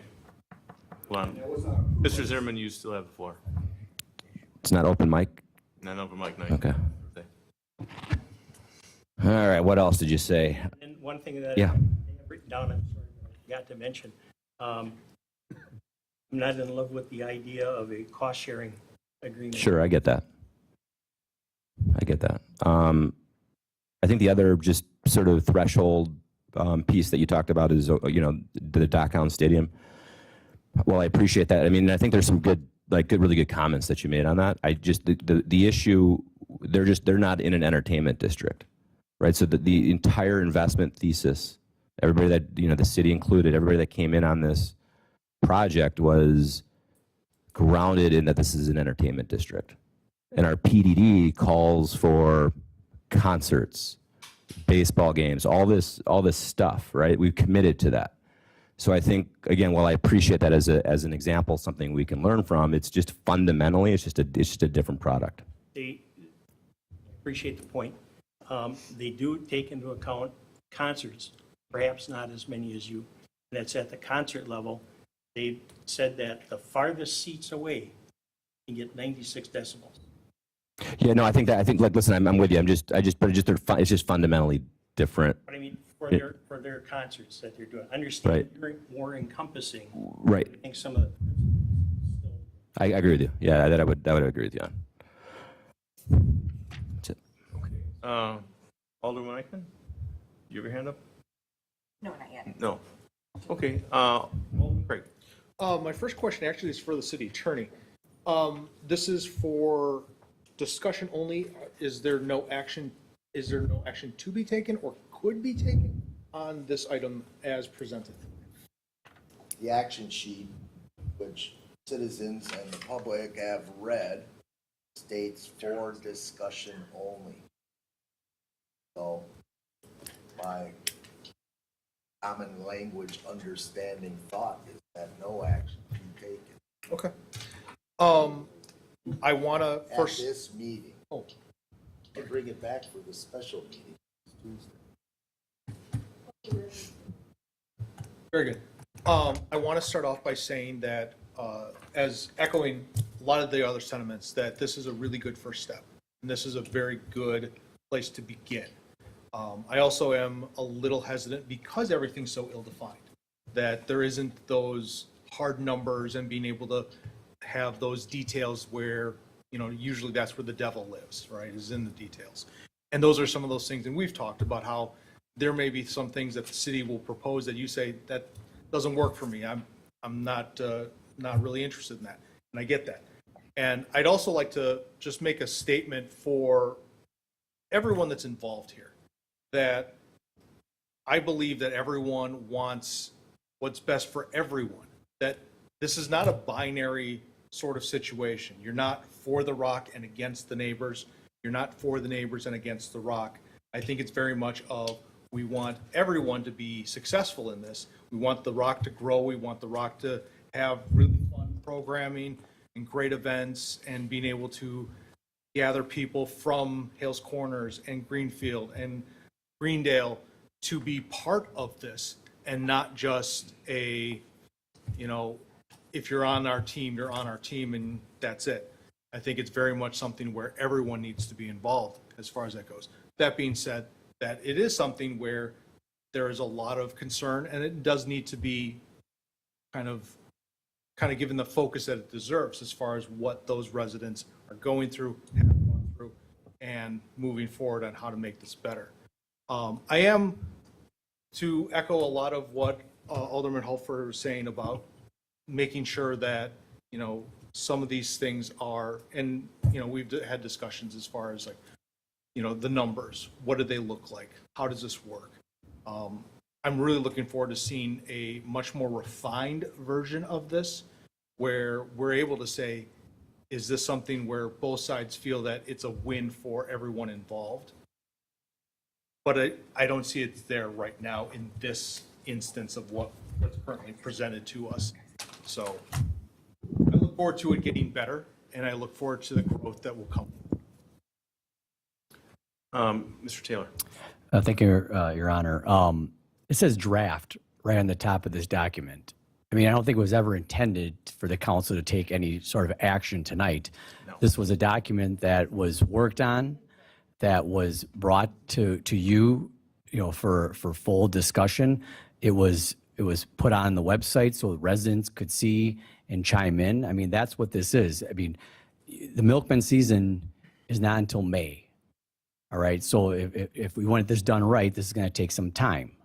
And that's exactly why we're here now, not expecting some decision. This is where you get feedback. I mean, I sat up there for over a decade. I think besides Alderman Barber, the five of you don't even have 10 years up here. So you've been through this before, but some of you have not. So this is the first step of a process that, as the mayor said, you came in, we want to be transparent, we want to get results. And for those that think just turning the speakers down or in and down is going to solve the problem, you're still going to hear us. So what else can be done? Thank you. Mr. Craig, do you still have the floor? I yield. Thank you. Anyone else up here? If not, I'll say one more thing. You're exactly right. I mean, this is a draft where there's no action tonight, and this is going to be an ongoing thing. However, when we say ongoing, we will have an aggressive timeline to get resolution well in advance of the opening, because there's certain things that can be done, certain things that can be agreed upon, and that will be a big, big step in a resolution for all, and then will bring us back as a community. I mean, right now, to sit up here, it's it's very disheartening to see that we're divided. I mean, we live in an incredible community. I will always say that. I am very, very proud to call this my home for 55 years. And that's just how it is. I mean, that's my own personal view. That's why I'm in doing what I want to do up here, is to make our community better, which is also to bring everybody back together. I mean, we are divided right now over this issue. We are very divided over this issue, and we need to bring that back. And I assure you that we are putting in the effort to bring this back. And we are one community. I promise you that we'll do it right. Mr. Barber? How do you see this moving forward, and what steps are going to be taken along the way to ensure the transparency and the input from everybody that is a player in this, and there's quite a few here. How do you see this now proceeding within the community and with us in council? It's, like I said, it's a first step, and there's been other concerns raised that I kind of echo in the same way. But what is you called the initial meeting, what is your plan for the rest of this to come into play? Well, I think what makes the most sense is to keep bringing more people to the table as we progress. But we want to progress with solutions and in an open forum, but not in a forum that's going to be disruptive to a solution. So we've heard and continue to hear neighbors, residents, I'll say some of my friends, relatives that come here and say these things, and we need to address them. But we will address them in a manner that is inclusive, and now we've set what I believe is the ground level start, which was this. There's some other documents that now are coming into play. Different things were mentioned tonight that have to come together, and we have to figure out where we're at with this. But the whole reason why we keep bringing this up and doing this is because we will come to resolution. We will have resolution, and it will be a group effort, because why bring something forward that we're getting negative responses from? So I'd rather have, more people included, but in an organized way, not as a combatant, not as an obstructionist way, but one that comes to a resolution that also brings our community back in line. Mr. Barber, you still have the floor? I yield. Okay. Alderwoman Day was next. Do you want to, actually want to go last? I can go last, that's fine. Okay. Alderwoman Eichmann, you have the floor. Thank you, Mayor. I just wanted to also agree with some of the other things that have been said with the alders tonight. This is a great first step and a wonderful working document. This is the furthest I've seen the city of Franklin come with some type of an agreement and so forth. There's plenty of time to flesh out details, get more input and so forth before the beginning of the milkman season starts. So I think it's wonderful, and I think the time of you, Mr. Zimmerman, and of you, Mr. Taylor, for being here this evening, wanting to hear different residents' concerns, wanting to work with us as a city. This is the furthest I've seen us come along since the ROC has existed. I also wanted to state, what would Franklin be without ROC? The ROC. The ROC puts Franklin on the map, and it's a community that I'm also, like the mayor, proud to live in. I'm proud to serve in. Franklin's got a lot of wonderful people. I, like the mayor, also grew up here in the city of Franklin as well. So that's all I have, and I know that we'll be in contact to have future meetings, and I appreciate your time. Thank you. Thank you, Alderwoman. Alderwoman Day. All right, thank you. So I just wanted to start by thanking everybody who came this evening and spoke. And for the people who aren't here that may be listening at home that did call or email, those of us, thank you for that as well. I truly believe that everybody sitting up here at this table is listening to what you are saying and taking it to heart and trying to move the matter forward. I also wanted to thank the representatives from the ROC and including me on some of the discussions that were occurring last week. I appreciate you taking the 2 suggestions that I had and including them in this document. It does show that you're willing to, listen to kind of the give and take of the situation. And I agree with what everyone else has said, that this is a good document to move forward with. There are a couple of things in here that I still just wanted to bring forward. Some of them were from conversations I had today with some residents, and some were just my own observations after rereading this a few times over the weekend. So the first was in a conversation I had today and I echo some of the things that Alderman Holtfer said. I'm not necessarily sure that we need to reopen the whole PDD, maybe sections, but not the whole thing. I think a lot of the solutions, or at least the start of solutions, are things that are already within the existing PDD that just haven't happened yet. Turning the speakers in, turning them down, I think is going to help quite a bit. I did hear today that there was a Milkman game in mid-September, early to mid-September, where someone did kind of change the volume of the speaker that was pointed towards the Hawthorne neighborhood. And those residents on that day state they really couldn't hear a thing. And I know that that was, maybe a bit tweaking a little bit further than maybe you wanted to, but at that level, they couldn't hear a thing. And I think in that particular game, that was great for them. And that doesn't change, a 79 decibel or they couldn't hear it.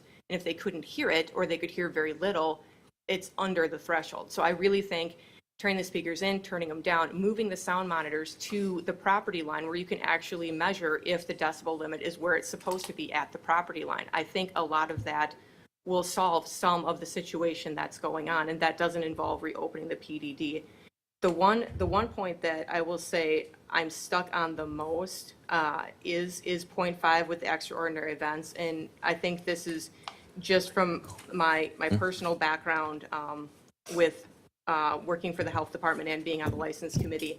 I don't think it needs to be in here. I think we have a city ordinance for extraordinary events that you have done a fair job of trying to comply with. And yes, there have been times where it has not gone well, but I think in some of those instances, we have brought those concerns to you, and you have made concessions and tried to fix the events to make them comply and be better events. So that's the part that I have the biggest issue with. I don't, from a standpoint of fairness to other community organizations and businesses that have extraordinary events, and just the other city departments that review things for health and safety issues, I can't get behind putting it in and giving sort of a blanket approval to something like that. So that's the point that I'm the most stuck on. But the one thing I did want to say also, the mayor alluded to it earlier, that there are other documents that we are looking at. And one of those documents, the alders all have a copy. If you've seen us flipping through this highlighted document this evening, it is the November 23rd, 2020 memo from Heath Eddy to the Common Council that was presented at the December 1st, 2020 Common Council meeting. So that is a document that we are looking at, as has been referenced a few times. There are recommendations in here that are things that I think we as the city want to revisit with the ROC staff and see what in this document we can actually act upon and move forward as well. So, so as was echoed originally, this is what you saw in the packet is a draft. It is not something we're acting on. It's a working fluid document. There will continue to be discussions with people, bringing more people to the table. Absolutely, that needs to happen. It needs to have people that are impacted directly, as well as people from the city, experts from the city, whether it's engineering, all need to be involved at some point to come to a final document, and we have time. So I don't want to rush something because emotions are high right now. I want us to take the time, look at the documents that we have, and come to something that is going to be beneficial to everybody involved.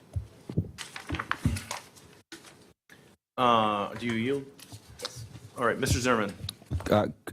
Alderman Day, I appreciate the comments. Just the for us the spirit of number 5 is really important, right? And I think the evidence of that is the recent Hill Has Eyes application that I think just got through by 1 vote. And this is an event that's been in the city for 12 years, has no violations, and 3 of the people on the Common Council voted against it. That's a very scary with the wrong set of reasons, with the wrong facts, with the wrong narrative. So you guys respectfully will come and go. We will not.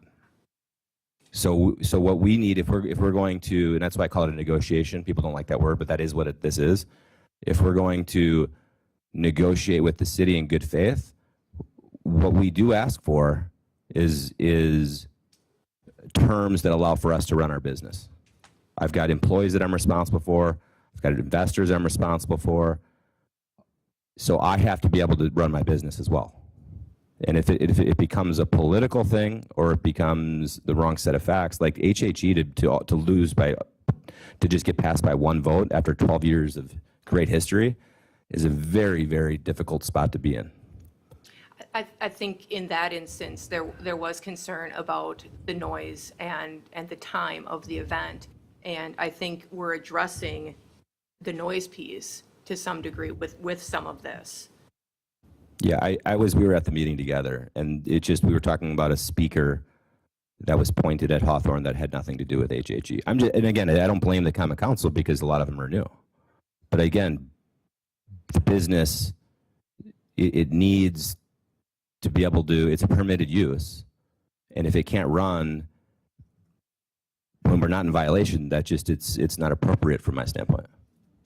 And I think, respectfully, at this point, that's why we're still having those negotiations Sure. back and forth, because we're trying to come to a spot where everybody can move forward.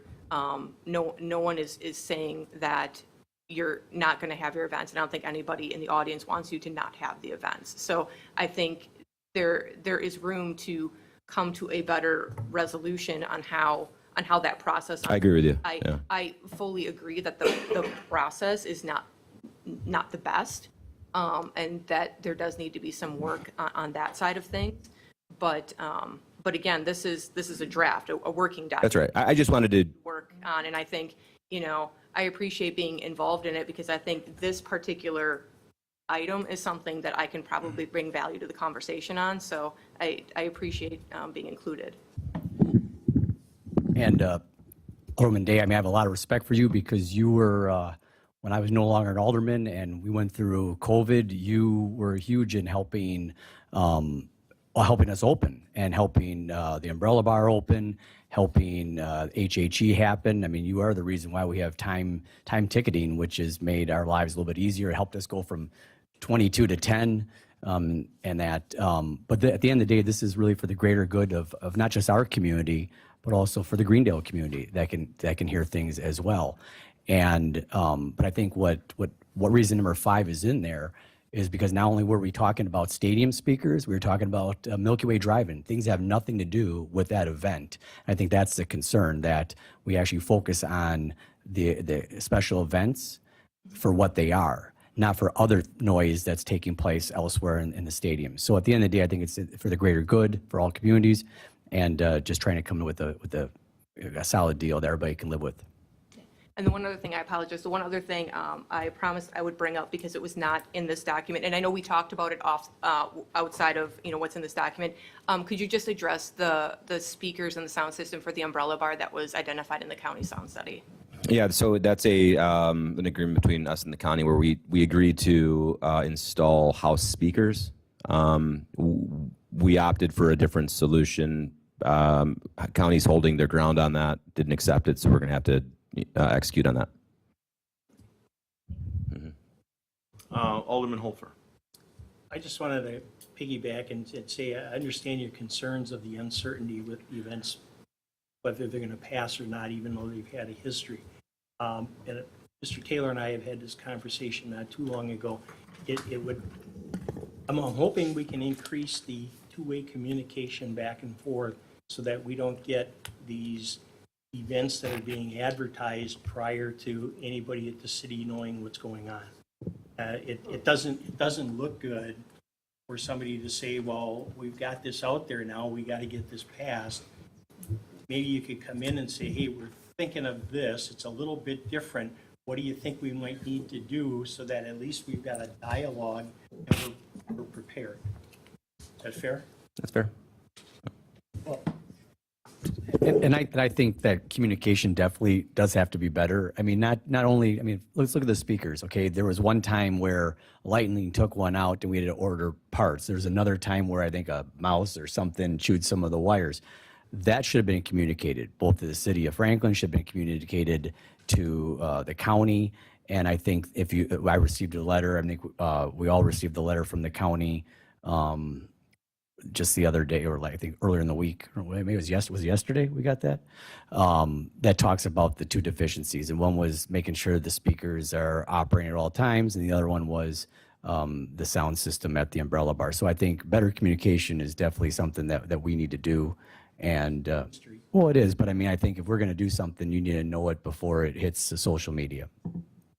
Do you yield, sir? Yes. Mr. Barber?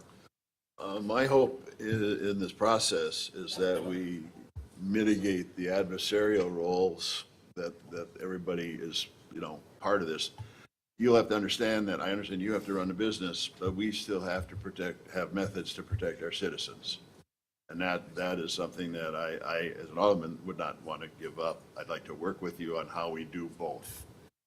You have a business to run, we have citizens to protect, so. Yeah, I agree. And that's not an adversarial position. Let's work together to how we do that. Yeah, I do not find this to be an adversarial relationship between us and the common council or city staff. Okay, anyone else from the council wishing to comment anything? Rock? I think we're good. Zimmerman, Mr. Taylor, anything else? Okay, so basically, Have a good night. have a You got motion time to remain and place on, do you want a motion to continue on, or just move on to item 2? Make it legal. My understanding is that staff is well aware, especially after recent times and this meeting, that this particular subject has been raised to much higher on respective to-dos list. Planning department, number 1. Engineering department, I will help wherever possible. And per usual, and as I have always said, get her done. Okay, so nothing, no motion, move on to item G2. Thank you. Item G2, a resolution to submit a 2024 grant application request from the Wisconsin Department of Natural Resources, Urban, Mr. Mayor, could I? Hold on. Take a seat.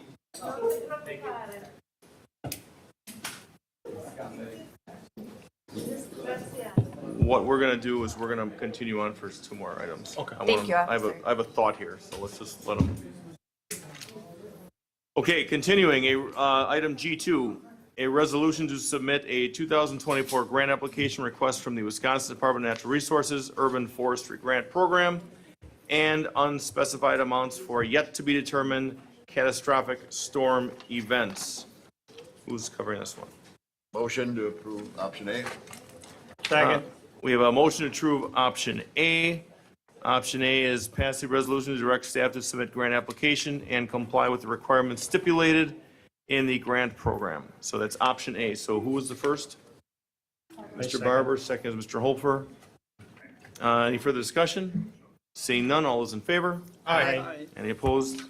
Ayes have it, motion carries.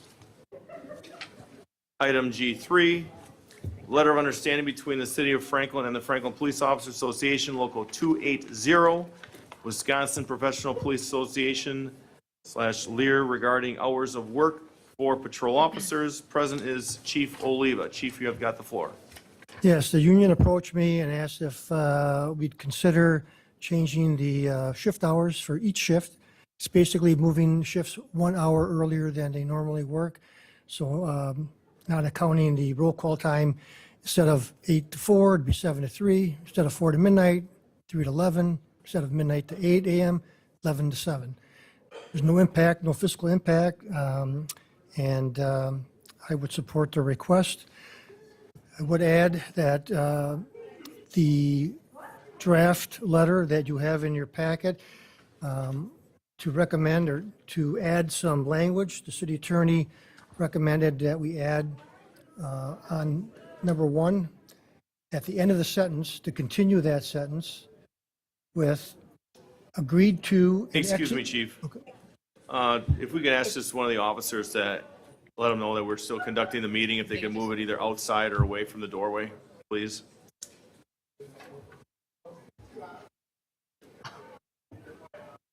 Thank you, Mayor. It's Thank you, hard to hear Chief. the chief. Please continue.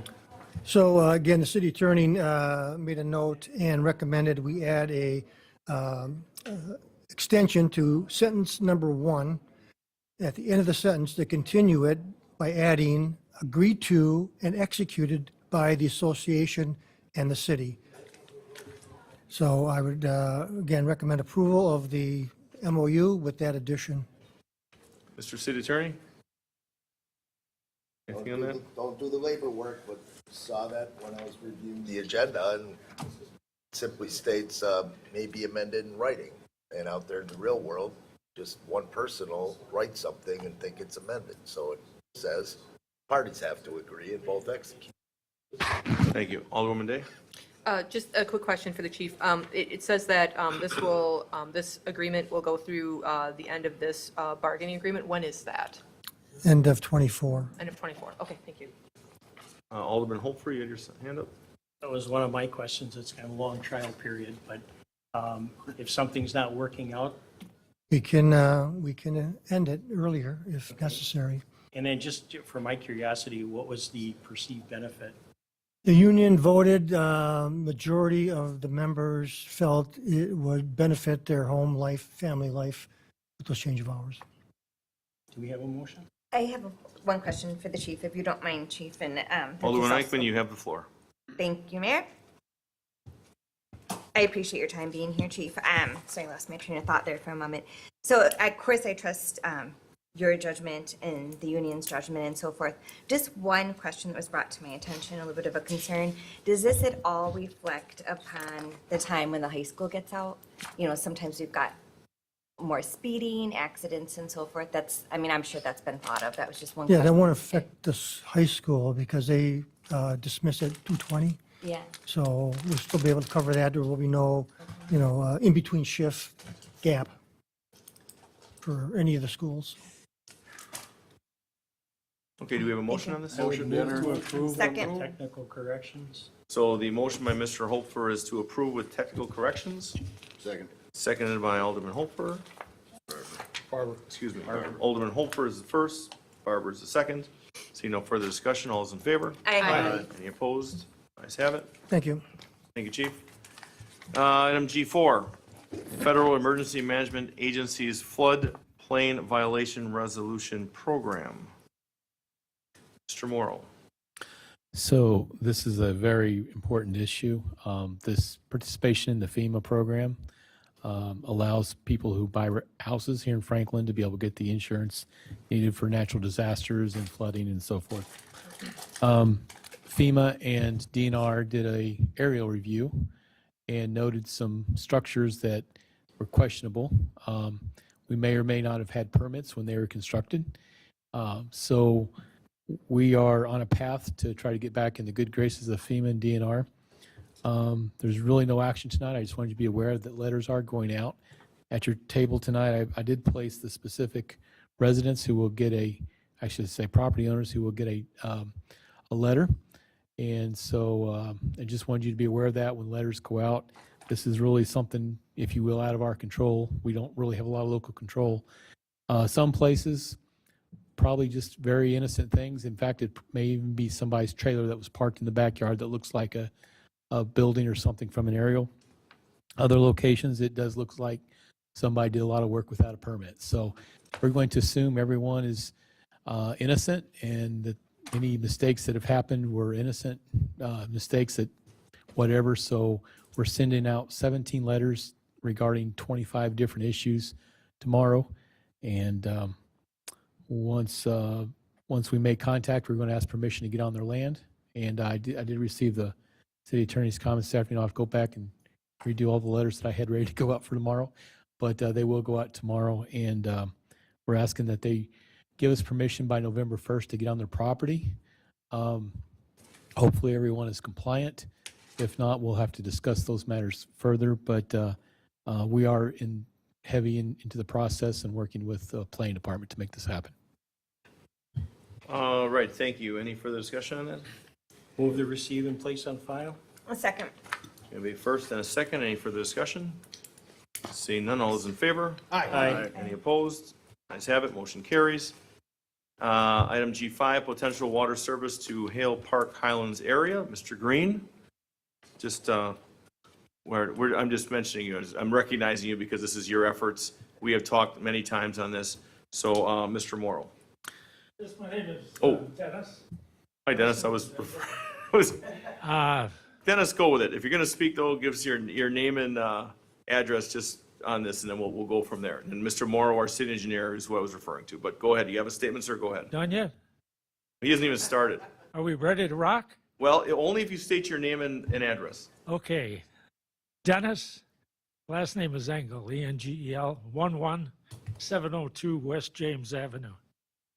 Give you an idea where that is. It's right by the old racetrack. Menards is there now. And this is the second time that somebody's approached me relative to water. And we're still on a well. You think it was the 1800s, especially where we are. And I think it would behoove Franklin to get a water main system up there. Just since I've been living there since '69, there's been 2 homes that have caught fire. Each one was a total loss. Now, I'm not saying it was 100% attributed to the fire. Water does a lot of damage. But nevertheless, the homes were literally taken down and new basements poured. And now they've got some new homes going up. But the fire protection aspect is pretty important. Not to mention you don't have to deal with a service lateral, a pressure tank, pressure gauge, storage tank, the pump itself. There's a lot involved. And they don't last forever either. And as I said, it's been a long time. I thought perhaps we'd have it by now. So I'm a big advocate for it, as you've probably surmised. Yes, sir. So that's it. That's what All I've right. got. All right, thank you. Mr. Morrow, you've got the floor, sir. So staff did receive a request from Mr. Green, actually, for water in the area, and Mr. Green is at the very far west edge of the city. So to serve him, it would be a very expensive project. And after discussing what that would take, he indicated that several in the community were wanting water. So it's pretty much a, if you will, a area that does not have water. That's, if you can think of north of Woods Road and everything west of what is that, Forest Home or 116th Street. So basically the entire northwest corner. Mr. Green did collect 82 signatures from folks that said they were interested. I can tell you that I did receive some phone calls from folks that were not excited about this. So I guess I would suggest to you that proper thing to do is to survey the entire neighborhood. I have 279 letters ready to go out tomorrow, pending your decision, and basically ask them, you know, if they want water, if they don't want water, and if we did install water, would they want to hook up? So those are basically 3 questions. The letter goes into some detail as to the benefits of water and how it would be charged and so forth. So again, those letters are ready to go out pending your decision to survey the neighborhood. So once we get those surveys, then I would try to compile that. Maybe we do the entire neighborhood over several years. Maybe we just do streets that want it and skip the streets that don't. So we could, right now, I can't tell you who really wants it and who really doesn't. But until we get the survey, I can tell you some more information. So before we go, we've got Milwaukee County Supervisor Patty Logsdon, I know lives in the area. She is back at the mic and would like to say a few words. Welcome, Supervisor. Yeah, thank you. Is it blank on? Okay, Patty Logsdon, 12100 West Belmar Drive. I live in the neighborhood for 37 years. I know lots of my neighbors who've called me as a result of getting lobbied to get water. We do not want the water. A lot of our water is spring water, it's good water, and we do not want the additional cost of having city water come through. So I'm speaking for a lot of people within my area that do not want this forced on us and the additional cost. A lot of the young families cannot afford this. Thank you. Thank you, Supervisor. Mr. Barber, you get the floor. Oh, I thought I saw you. Oh. I have a question. Okay. Alderwoman Eichmann. Alder, Question before Okay. a motion is made, Um, and I'd like to add something prior to that motion. I just, we're going to Alderman- mail these? I yield. Alderman Holfer, you've got the floor. You're going to mail these survey letters? I'm going to mail, yes, 279 letters with self-addressed stamped envelopes. Okay, I just want to make sure we aren't going to do doors like we did with stop signs, where you put them in a door. No. Thank you. Alderwoman Eichmann. I wanted to personally thank Mr. Green for going out and collecting 82 signatures and getting feedback from your neighbors and so forth. So thank you for stepping up and doing that. I've always appreciated my constituents and constituents in other districts that have gone out and taken that extra step. So thank you. And with that being said, I think the surveys are an excellent route to go, is how I feel. Get that, you ask everyone in the area what they would like, and then to go from there. So I would like to then make the motion to survey the approximate 280 unserved properties for desire of water service from Westwood Road to the north. So we've got a first, Mr. Sands, a second. I do have further discussion. There's a few of us. So we do have the first and second. Mr. City Attorney. Mr. Morrow, for public improvements, water, sewer, et cetera, a survey is required either by the municipal code or by some policy adopted by the Common Council, is it not?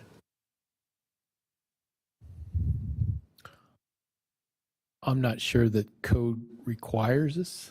We've historically done it, but I don't recall reading that in the code. If it's perhaps a previous resolution that I'm not aware of, that's a possibility. We have always done this.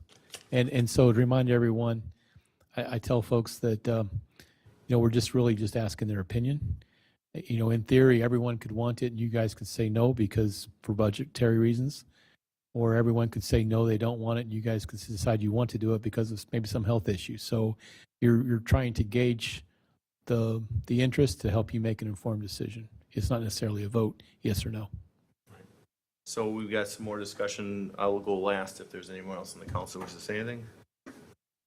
Okay, so history lesson for me personally, and I've spoken to Mr. Green a number of times. We met on the Labor Day Fair, St. Martin's Labor Day Fair. It was a wonderful event. Karen. And Karen, our clerk, not to be construed. But one of the things I'm trying to do a history lesson here, the alderman about 25 years ago of District 6, Bergman, put out, James A. Bergman, put out a survey because I wanted city water on North Cape Road where I live. And the understanding, which is always a good thing to have, is upfront costs because they can be of a large magnitude. And also that you can, if you do hook up the city water, you can still use your well and you still have your outdoor spigots. So there was certain things that weren't, because my neighbors were all very nervous and very unsettled over the survey that was, in my opinion, very slighted. And him and I had very direct conversations. I never came to meetings, but I didn't think that was a thing back then, but I should have. But it failed in a blaze of glory because of the costs. And that's when the calls I'm getting on this from some neighbors in the area are the out-of-pocket. And there's a couple different out-of-pockets. So there's the out-of-pocket to bring it down the road, there's the out-of-pocket to hook it up to the house. So there's two different ways to go on this. I was very fortunate that where I live, that the lateral, when I bought it from my parents, was already brought up from the street to the house. So that's one big expense already done. So I'm just saying that as this progresses, if it progresses, we need to make sure that these costs are out there in full force. Mr. Morrow. So in the letter that's going out tomorrow, I did make an effort to try to indicate what the cost may be. It's basically $1 per linear foot across the property. And there are some exceptions for corner lots. And then I do also indicate how one could pay for it. So for example, if someone does not want to hook up to water, they would have a 10-year deferment, and then they could go up to 12 years to pay for it with the city. So in essence, you're given 22 years to pay for water. So there is no interest accumulated in that first 10 years, and the interest in the last 12 would be 6%. So hopefully the letter explains that to answer a lot of questions. I know on past surveys, those were common questions. How much is this going to cost me, and how am I going to pay for it? And I think people voted yes or no with not totally understanding that. So I tried to take care of that this time. Thank you. We normally don't do this, sir, just so you know. But You hear me? Well, Can you make an exception? Because what he we're just. getting there. Hold on a minute. Hold on a minute. So we're gonna make a motion to suspend the rules. Hold on, sir. Okay? I'll make the motion to suspend the rules to allow you to talk, sir, but I ask you because it's been a long evening and we have a lot on the agenda so far, and you could have spoken earlier today, that we please keep it between the 3 to 5 minutes if the mayor agrees. Thank you. We've got a first, and we got a second. All those in favor? Aye. Opposed? Go ahead. All sir. right, thank you. This will be short. Name? Jim Asti, 11550 West Shield Drive. I've lived there since 1975. I don't really see any need for me personally to have city water, but I would ask two things if you proceed with this. I'd like to know what it would cost to provide the water feed past my lot, because I know without an option of having having the option to hook up to it or not to hook up to it.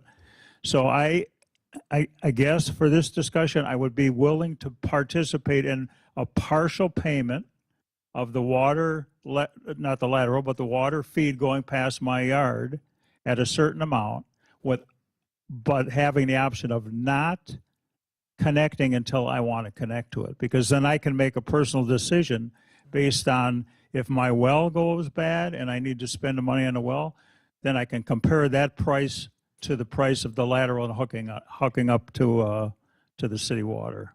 So that I would ask that if you're going to proceed with this. And the good news is 22 years to pay for it. I'll be dead by then, so that won't make any I difference. don't think so, Mr. Thank you very much. All right, thank you. Is there a motion to go back? So moved. Second. We have got a first, Mr. Craig, second, Alderman Eichman. All's in favor? Aye. Opposed? We're back on regular track. Mr. Morrow, closing statements. I think I addressed that in a letter. Like I just said, I tried to tell them, I did not run a spreadsheet for all 279 properties. That's a lot of work. I gave people a general cost per foot. They'll have to figure out themselves if they have a 100-foot lot or a 300-foot lot. So they'll have to figure that out. But if they call me, I can help them work through the math. Excellent. So we had a first and a second on option A. Is that correct? Yep, to proceed Yes. in milling out the surveys was the motion that I made. Yes, for option A, correct? Yes. That was your second, sir? Yep. Good. Seeing no further discussion, all's in favor? Aye. Any opposed? Ayes have it. We'll finish up 6 and we'll take a short break. Motion to approve the Director of Health and Human Services to accept the 2023 Division of Public Health consolidated contracts to continue funding health department grants. So moved. Second. We have a first and a second. You have the first and second? No, I don't. Who was the second on that? Alderwoman Day. Alderwoman Day is the second. First was Barbara, second was Day. Any further discussion? Seeing none, all is in favor? Aye. Any opposed? Ayes have it, motion carries. We are going to take let's go with a 5-minute break. Actually, just come back at 8:55, please. That's 7 minutes. 8:55, please, off the record. 7, acceptance of the 2022 Annual Comprehensive Financial Report from the City of Franklin. Madam Finance Director, Director Brown. I forgot to include it at the last meeting. Sitting here for you. It was approved to come to council by the Finance Committee and place on file. Any further comments on that? Move to accept the place on file. Second? We got a first, Mr. Barber, second, Mr. Hofer. Seeing no further discussion, all those in favor? Aye. Any opposed? Ayes have it, motion carries. Uh-oh. G8, authorize $10,000 for general planning services provided by MD Roffers Consulting. Would you like to start? When we start? Okay, so no secret, we brought this in discussions last meeting about the amount of projects currently in the hopper in planning, amount of projects that have been delayed, and the amount of projects that are now coming to Franklin because they believe we are a great community. They believe they want to start and operate businesses here. They believe they want to have family supporting jobs here. So with that, instead of having them wait and wait and wait and get frustrated and potentially leave, we're looking at different options in which to help that downstairs planning area succeed. Because they succeed, we succeed. So I'll leave it as that for now. Madam Director. So G8 is a request to authorize a budget of $10,000 for MD Roffers, Consulting, who has stepped in while Regulo was on his leave and trying to usher through some of the BZBA items so that we could get the low-hanging fruit through. And this is simply a request for a bank of money, if you will, to pay for their services and continue with their services. Motion to authorize. Second. We have a first and a second. Do we need a roll call on this? Any questions at all? Of course. Mr. Holfer, I was looking at the council. Go ahead, Mr. Holfer. And how long are we anticipating this dollar amount will take us? Well, Maybe it, 3-4 months, depending on how much involvement that they have. Okay. 4 months. there's no finite answer to that. Well, I mean, I didn't know if this was like we had done in the past, and then we still didn't have a person, so then we extended it again. I just didn't know if we had a rough idea of how long this would be workable. Well, consider all the moving parts downstairs, Alderman. I don't have a direct answer for you, other than the fact that we need this. And also, I believe the MD Roffers group is also working with the school in a lot of capacities. So, I mean, they've been vetted, they've been highly, highly recommended. So I'm very fortunate they agreed to help us out. So we had a first and Alderwoman Day. There's one question on that. So this is helping to backfill for Regulo when he's out. Once he comes back, if we He have is back. news- He is back. So we run these concurrent, so there's still help, there's, this contract with the consulting is to help us still play catch up, that Regulo is back. And Correct. we'll use the full 10,000. Okay. That's the Okay. thought process behind it, yeah. And as I mentioned earlier, we have that many projects coming in to this wonderful community that they're just overloaded. No, I was going to suggest we spend the whole thing, Oh, we will. whether we're planning on it or not, so. We have that many things going on that we need that much help. Mr. Well- Barber. Sorry. Oh, I was just going to respond to the kind of the length and the amount. We have several projects that have been going for almost a year that we really just need to have the manpower to be able to handle and get through the process. So the thought is that this will help alleviate some of that. Mr. City Attorney? The motion on this particular item states a motion to authorize a budget amendment. The actual budget amendment is the next item, G9, correct? All right, then. No roll call vote is needed on this one. It Okay. will be as stated on the next. On 9, got it. Roll call required. For 9.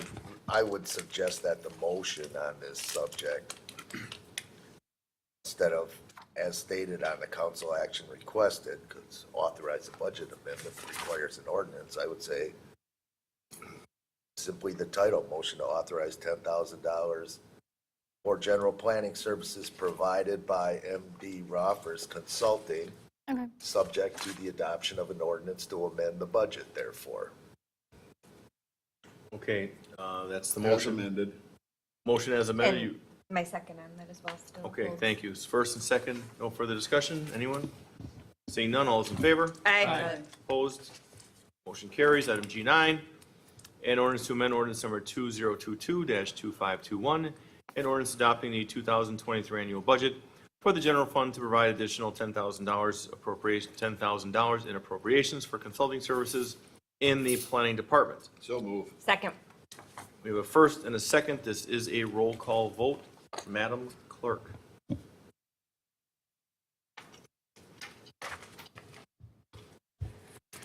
Alderman Hopfer. Aye. Alderwoman Eichman. Aye. Alderman Hassan. Alderwoman Day. Aye. Alderman Barber. Aye. Alderman Craig. Aye. 6 ayes, no noes, no abstentions, motion carries.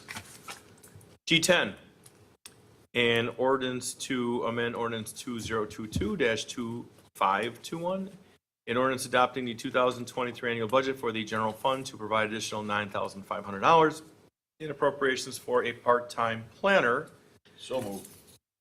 Second. We've got a first and a second. Further discussion, Mr. Holfer. And then similar to the last one, this would take us about 10, maybe not quite 11 weeks at that rate, the way it sounded. Are we going to continue to use him as needed if and when that goes over this budgeted amount? For Nick? Yeah. Yeah, that's the thought process. Use the budget amount of $9,500. That was the last comment meeting, and carry that through covering him at the $46 hour rate that he graciously offered versus. And then after that, we will. There would be a budgeted position. Yeah. Okay, thank you. And he's limited to 19 hours a week maximum. Yes.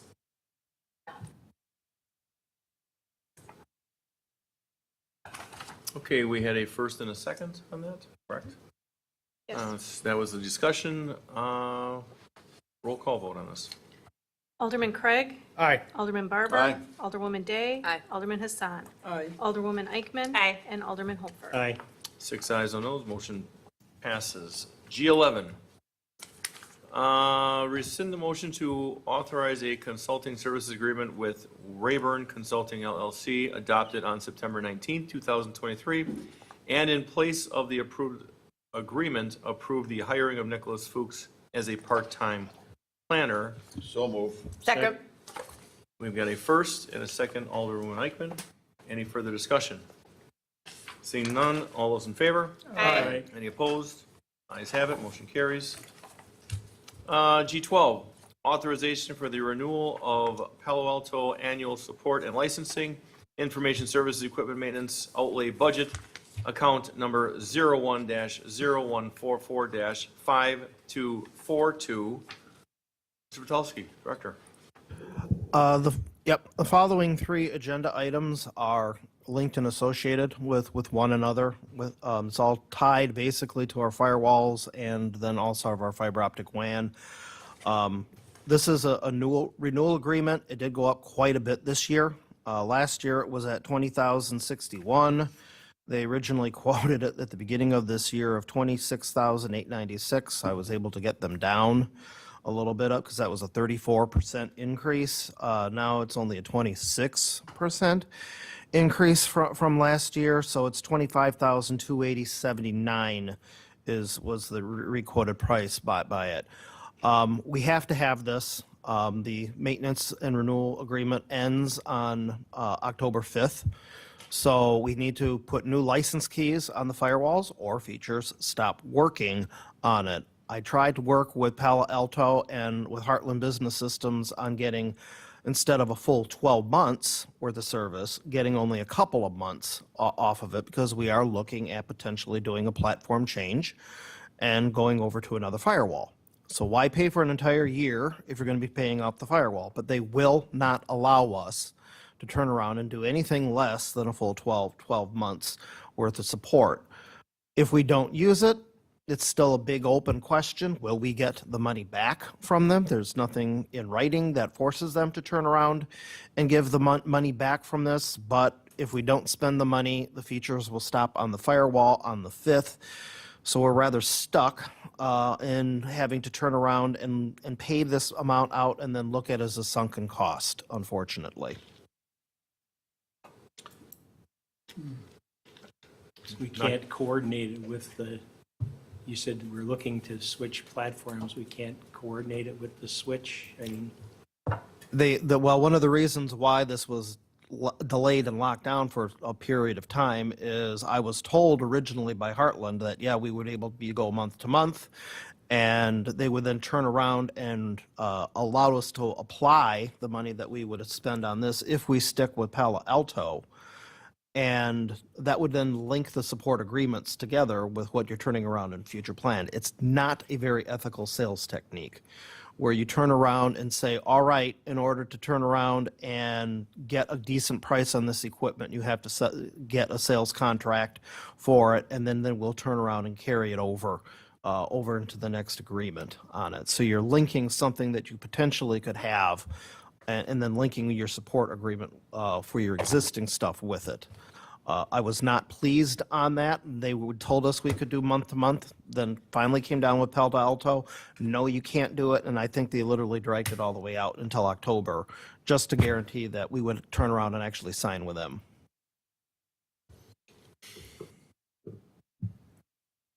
Any further discussion on that? The 6,000 that you mentioned, is that what you budgeted for 24? For 2024 budget, the depending on item number 15, we're looking at taking all maintenance and support and capitalizing it and putting it into the capital fund for it. So we'd be looking at putting in an agreement for 5 years, so all maintenance and support will be covered under that for 5 years. And this maintenance support agreement will go into 2024 until we're ready to turn around and switch over.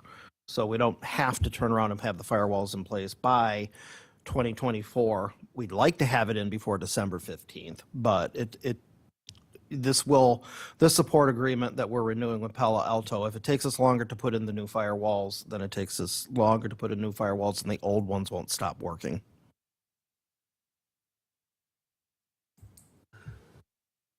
Okay. Motion to approve. Second. We have a first and a second. See no further discussion. All those in favor? Aye. Any opposed? Ayes have it. Item G13, authorize $62,202.65 for trenching and fiber relocation. Change orders for the fiber optic WAN project, account number 46-018-5846.9650. Well, I'm pleased to say that the fiber optics being laid throughout the city is getting pretty close to completion. The trenching company Turnkey has done an exceptional job. They started this just a little bit after the 4th of July, and they're all the way around down Loomis, all across Forest Home Avenue, down across Ryan, all the way up past the school, and now they're going down Drexel, and they kind of stopped at 76th and Drexel because they have an obstruction there that they have to turn around and deal with, a collapsed pipe. There were some unexpected expenses that showed up that were not planned in the diagram on it. In some cases, we're looking at having other people turning around and paying it and then getting reimbursed for it, with the exception of the school district. Others were just changes that we have to turn around and do because what was out there in the field was not actually for the actual design work itself for it. Very, very, very briefly on this, we had 2 handholds that we had to put down by the library, which allows you to go out and actually put the cable into the duct. They were not on the map, and they had to turn around and install those. Down on Ryan by the water utility, they needed to install 2 handholds that should have been installed by Cablecom when they put in the water utilities conduit, and they did not put tracer cable in there.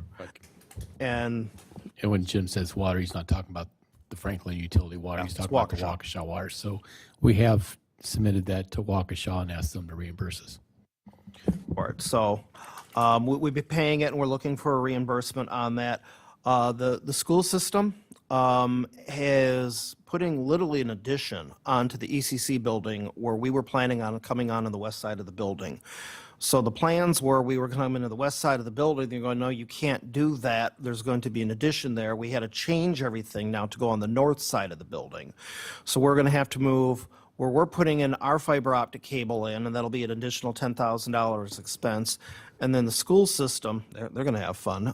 They literally have to cut all of their fiber, then re-pull it in at night, and then put it into their data center over there and re-punch it down again. And that's going to be a $22,000 cost to re-put in where their fiber is going to go into that side of the building. I believe the school system is going to be covering their portion of that cost for it. So I'm just going to delay turning around and making any payments until we actually hear otherwise from the school board of what's going to go on with that. But we will have the $10,000 that we have.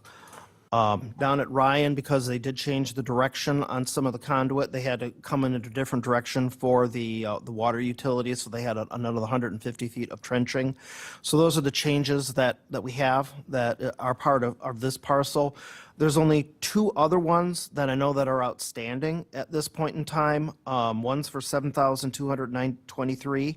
That's at 76 and Drexel to put new handhelds, and then another new bore trenching, and that'll be $2,292. We have $2,228, I believe, in contingency funds. All of this will come in the contingency fund within the budget, so we should be well under still with the contingency fund money for it. So we're looking at least getting these bills out the door and then paying it with that capital fund. Thank you, Mr. Holper. So was Cablecom our contractor? No, it was Waukesha Water. We're turnkey down there. They put for their conduit.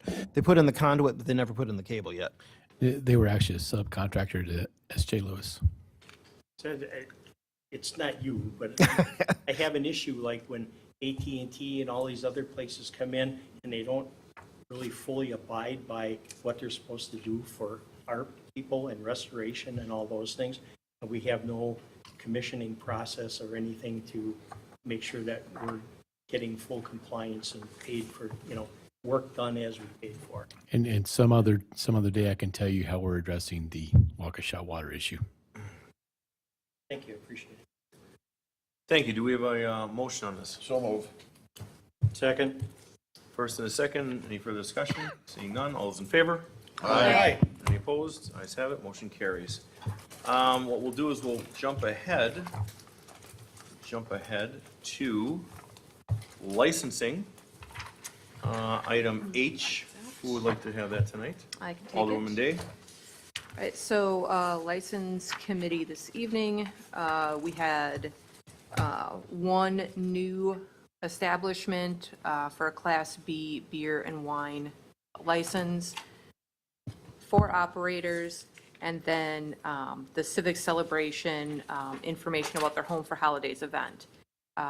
So on your agenda, items 1, 2, 3, 4, 5, and 6, the first 6 items have all been approved.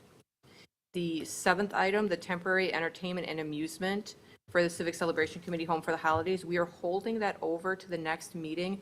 We have some questions that were in the staff comment packet regarding DPW. So I will reach out to DPW to see if we can get those questions answered, and then we'll bring that back to the next meeting for a vote. Okay, thank you. So we've got a motion on that. Do we have a second? Second. Okay. Mr. Craig's a second. Seeing no further discussion, all those in favor? Aye. Any opposed? Ayes have it. Moving on to I, vouchers and payroll approval. This will be a roll call. Motion approving the following: city vouchers with an ending date of September 28, 2023, in the amount of $1,132,706.69, and payroll dated September 22nd, 2023, in the amount of $479,371.70, and payments of the various payroll deductions in the amount of $509,456.96, plus city matching payments. And last point, estimated payroll date October 6th, 2023, the amount of $470,000, and payments of the various payroll deductions in the amount of $245,000, plus city matching payments. Roll call, Madam Clerk. Motion. Motions by Alderman Barber, seconded by Alderman Hassan. Roll call, please. Alderman Craig. Aye. Alderman Barber. Aye. Alderwoman Day. Aye. Alderman Hassan. Aye. Alderwoman Eichman. Aye. Alderman Holfer. Aye. 6 ayes, no noes, motion carries. Going back to G14, authorize the purchase and service contract of new Fortinet firewalls from TPX Cornerstone Communications for $391,108 as a fully managed security solution. Account number 46-0181-5846.9650. Common Council may enter into closed session for the subject matter item pursuant to Wisconsin State Statute 19.85, sub 1, sub D as in David, to consider strategy for crime prevention and the implementation of a program and policy and tools therefore for crime prevention, i.e. cyber attack prevention and technological crimes in relation thereto, for the protection of the city's technical and information infrastructure and the city officials, employees, and the public who use the system, and also pursuant to Wisconsin State Statute 19.85, sub 1, sub E as in Edward, for competition and bargaining reasons with regard to the prevention protection program and the subject matter item, and the investing of public funds in relation thereto, and to enter open session at the same place thereafter to act on such matters discussed therein as it deems appropriate. I'll make the motion to go into closed. You got a first. Second.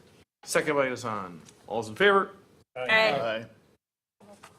Roll call, please. Of course, roll call. Why not? Alderman Holfer. Aye. Alderwoman Eichman. Aye. Alderman Hassan. Aye. Alderwoman Day. Aye. Alderman Barber. Aye. Alderman Craig. Aye. Recording in progress. Okay, thank you. Okay, we are back in open session. Do I have a motion? Motion to authorize the purchase. Second. We've got a, Stipulations? Mr. City Attorney.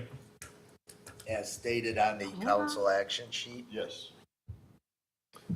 So actually, I'll read the entire motion because it's quite a sizable amount. Motion to authorize the purchase of $391,108 for all TPX product and services defined by the first solution within the Cornerstone Communications proposal.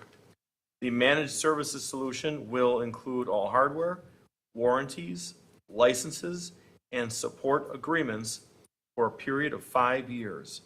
The city attorney and director of IT are authorized to make any necessary technical correction for establishing the service contract. Is that your motion, sir? Yes. Mr. City Attorney. And to use the city's standard form services agreement. Is that your motion as amended? We have a I don't first agree with that second. and a second by Alderwoman Eichman. Let's do a roll call to finish off the night.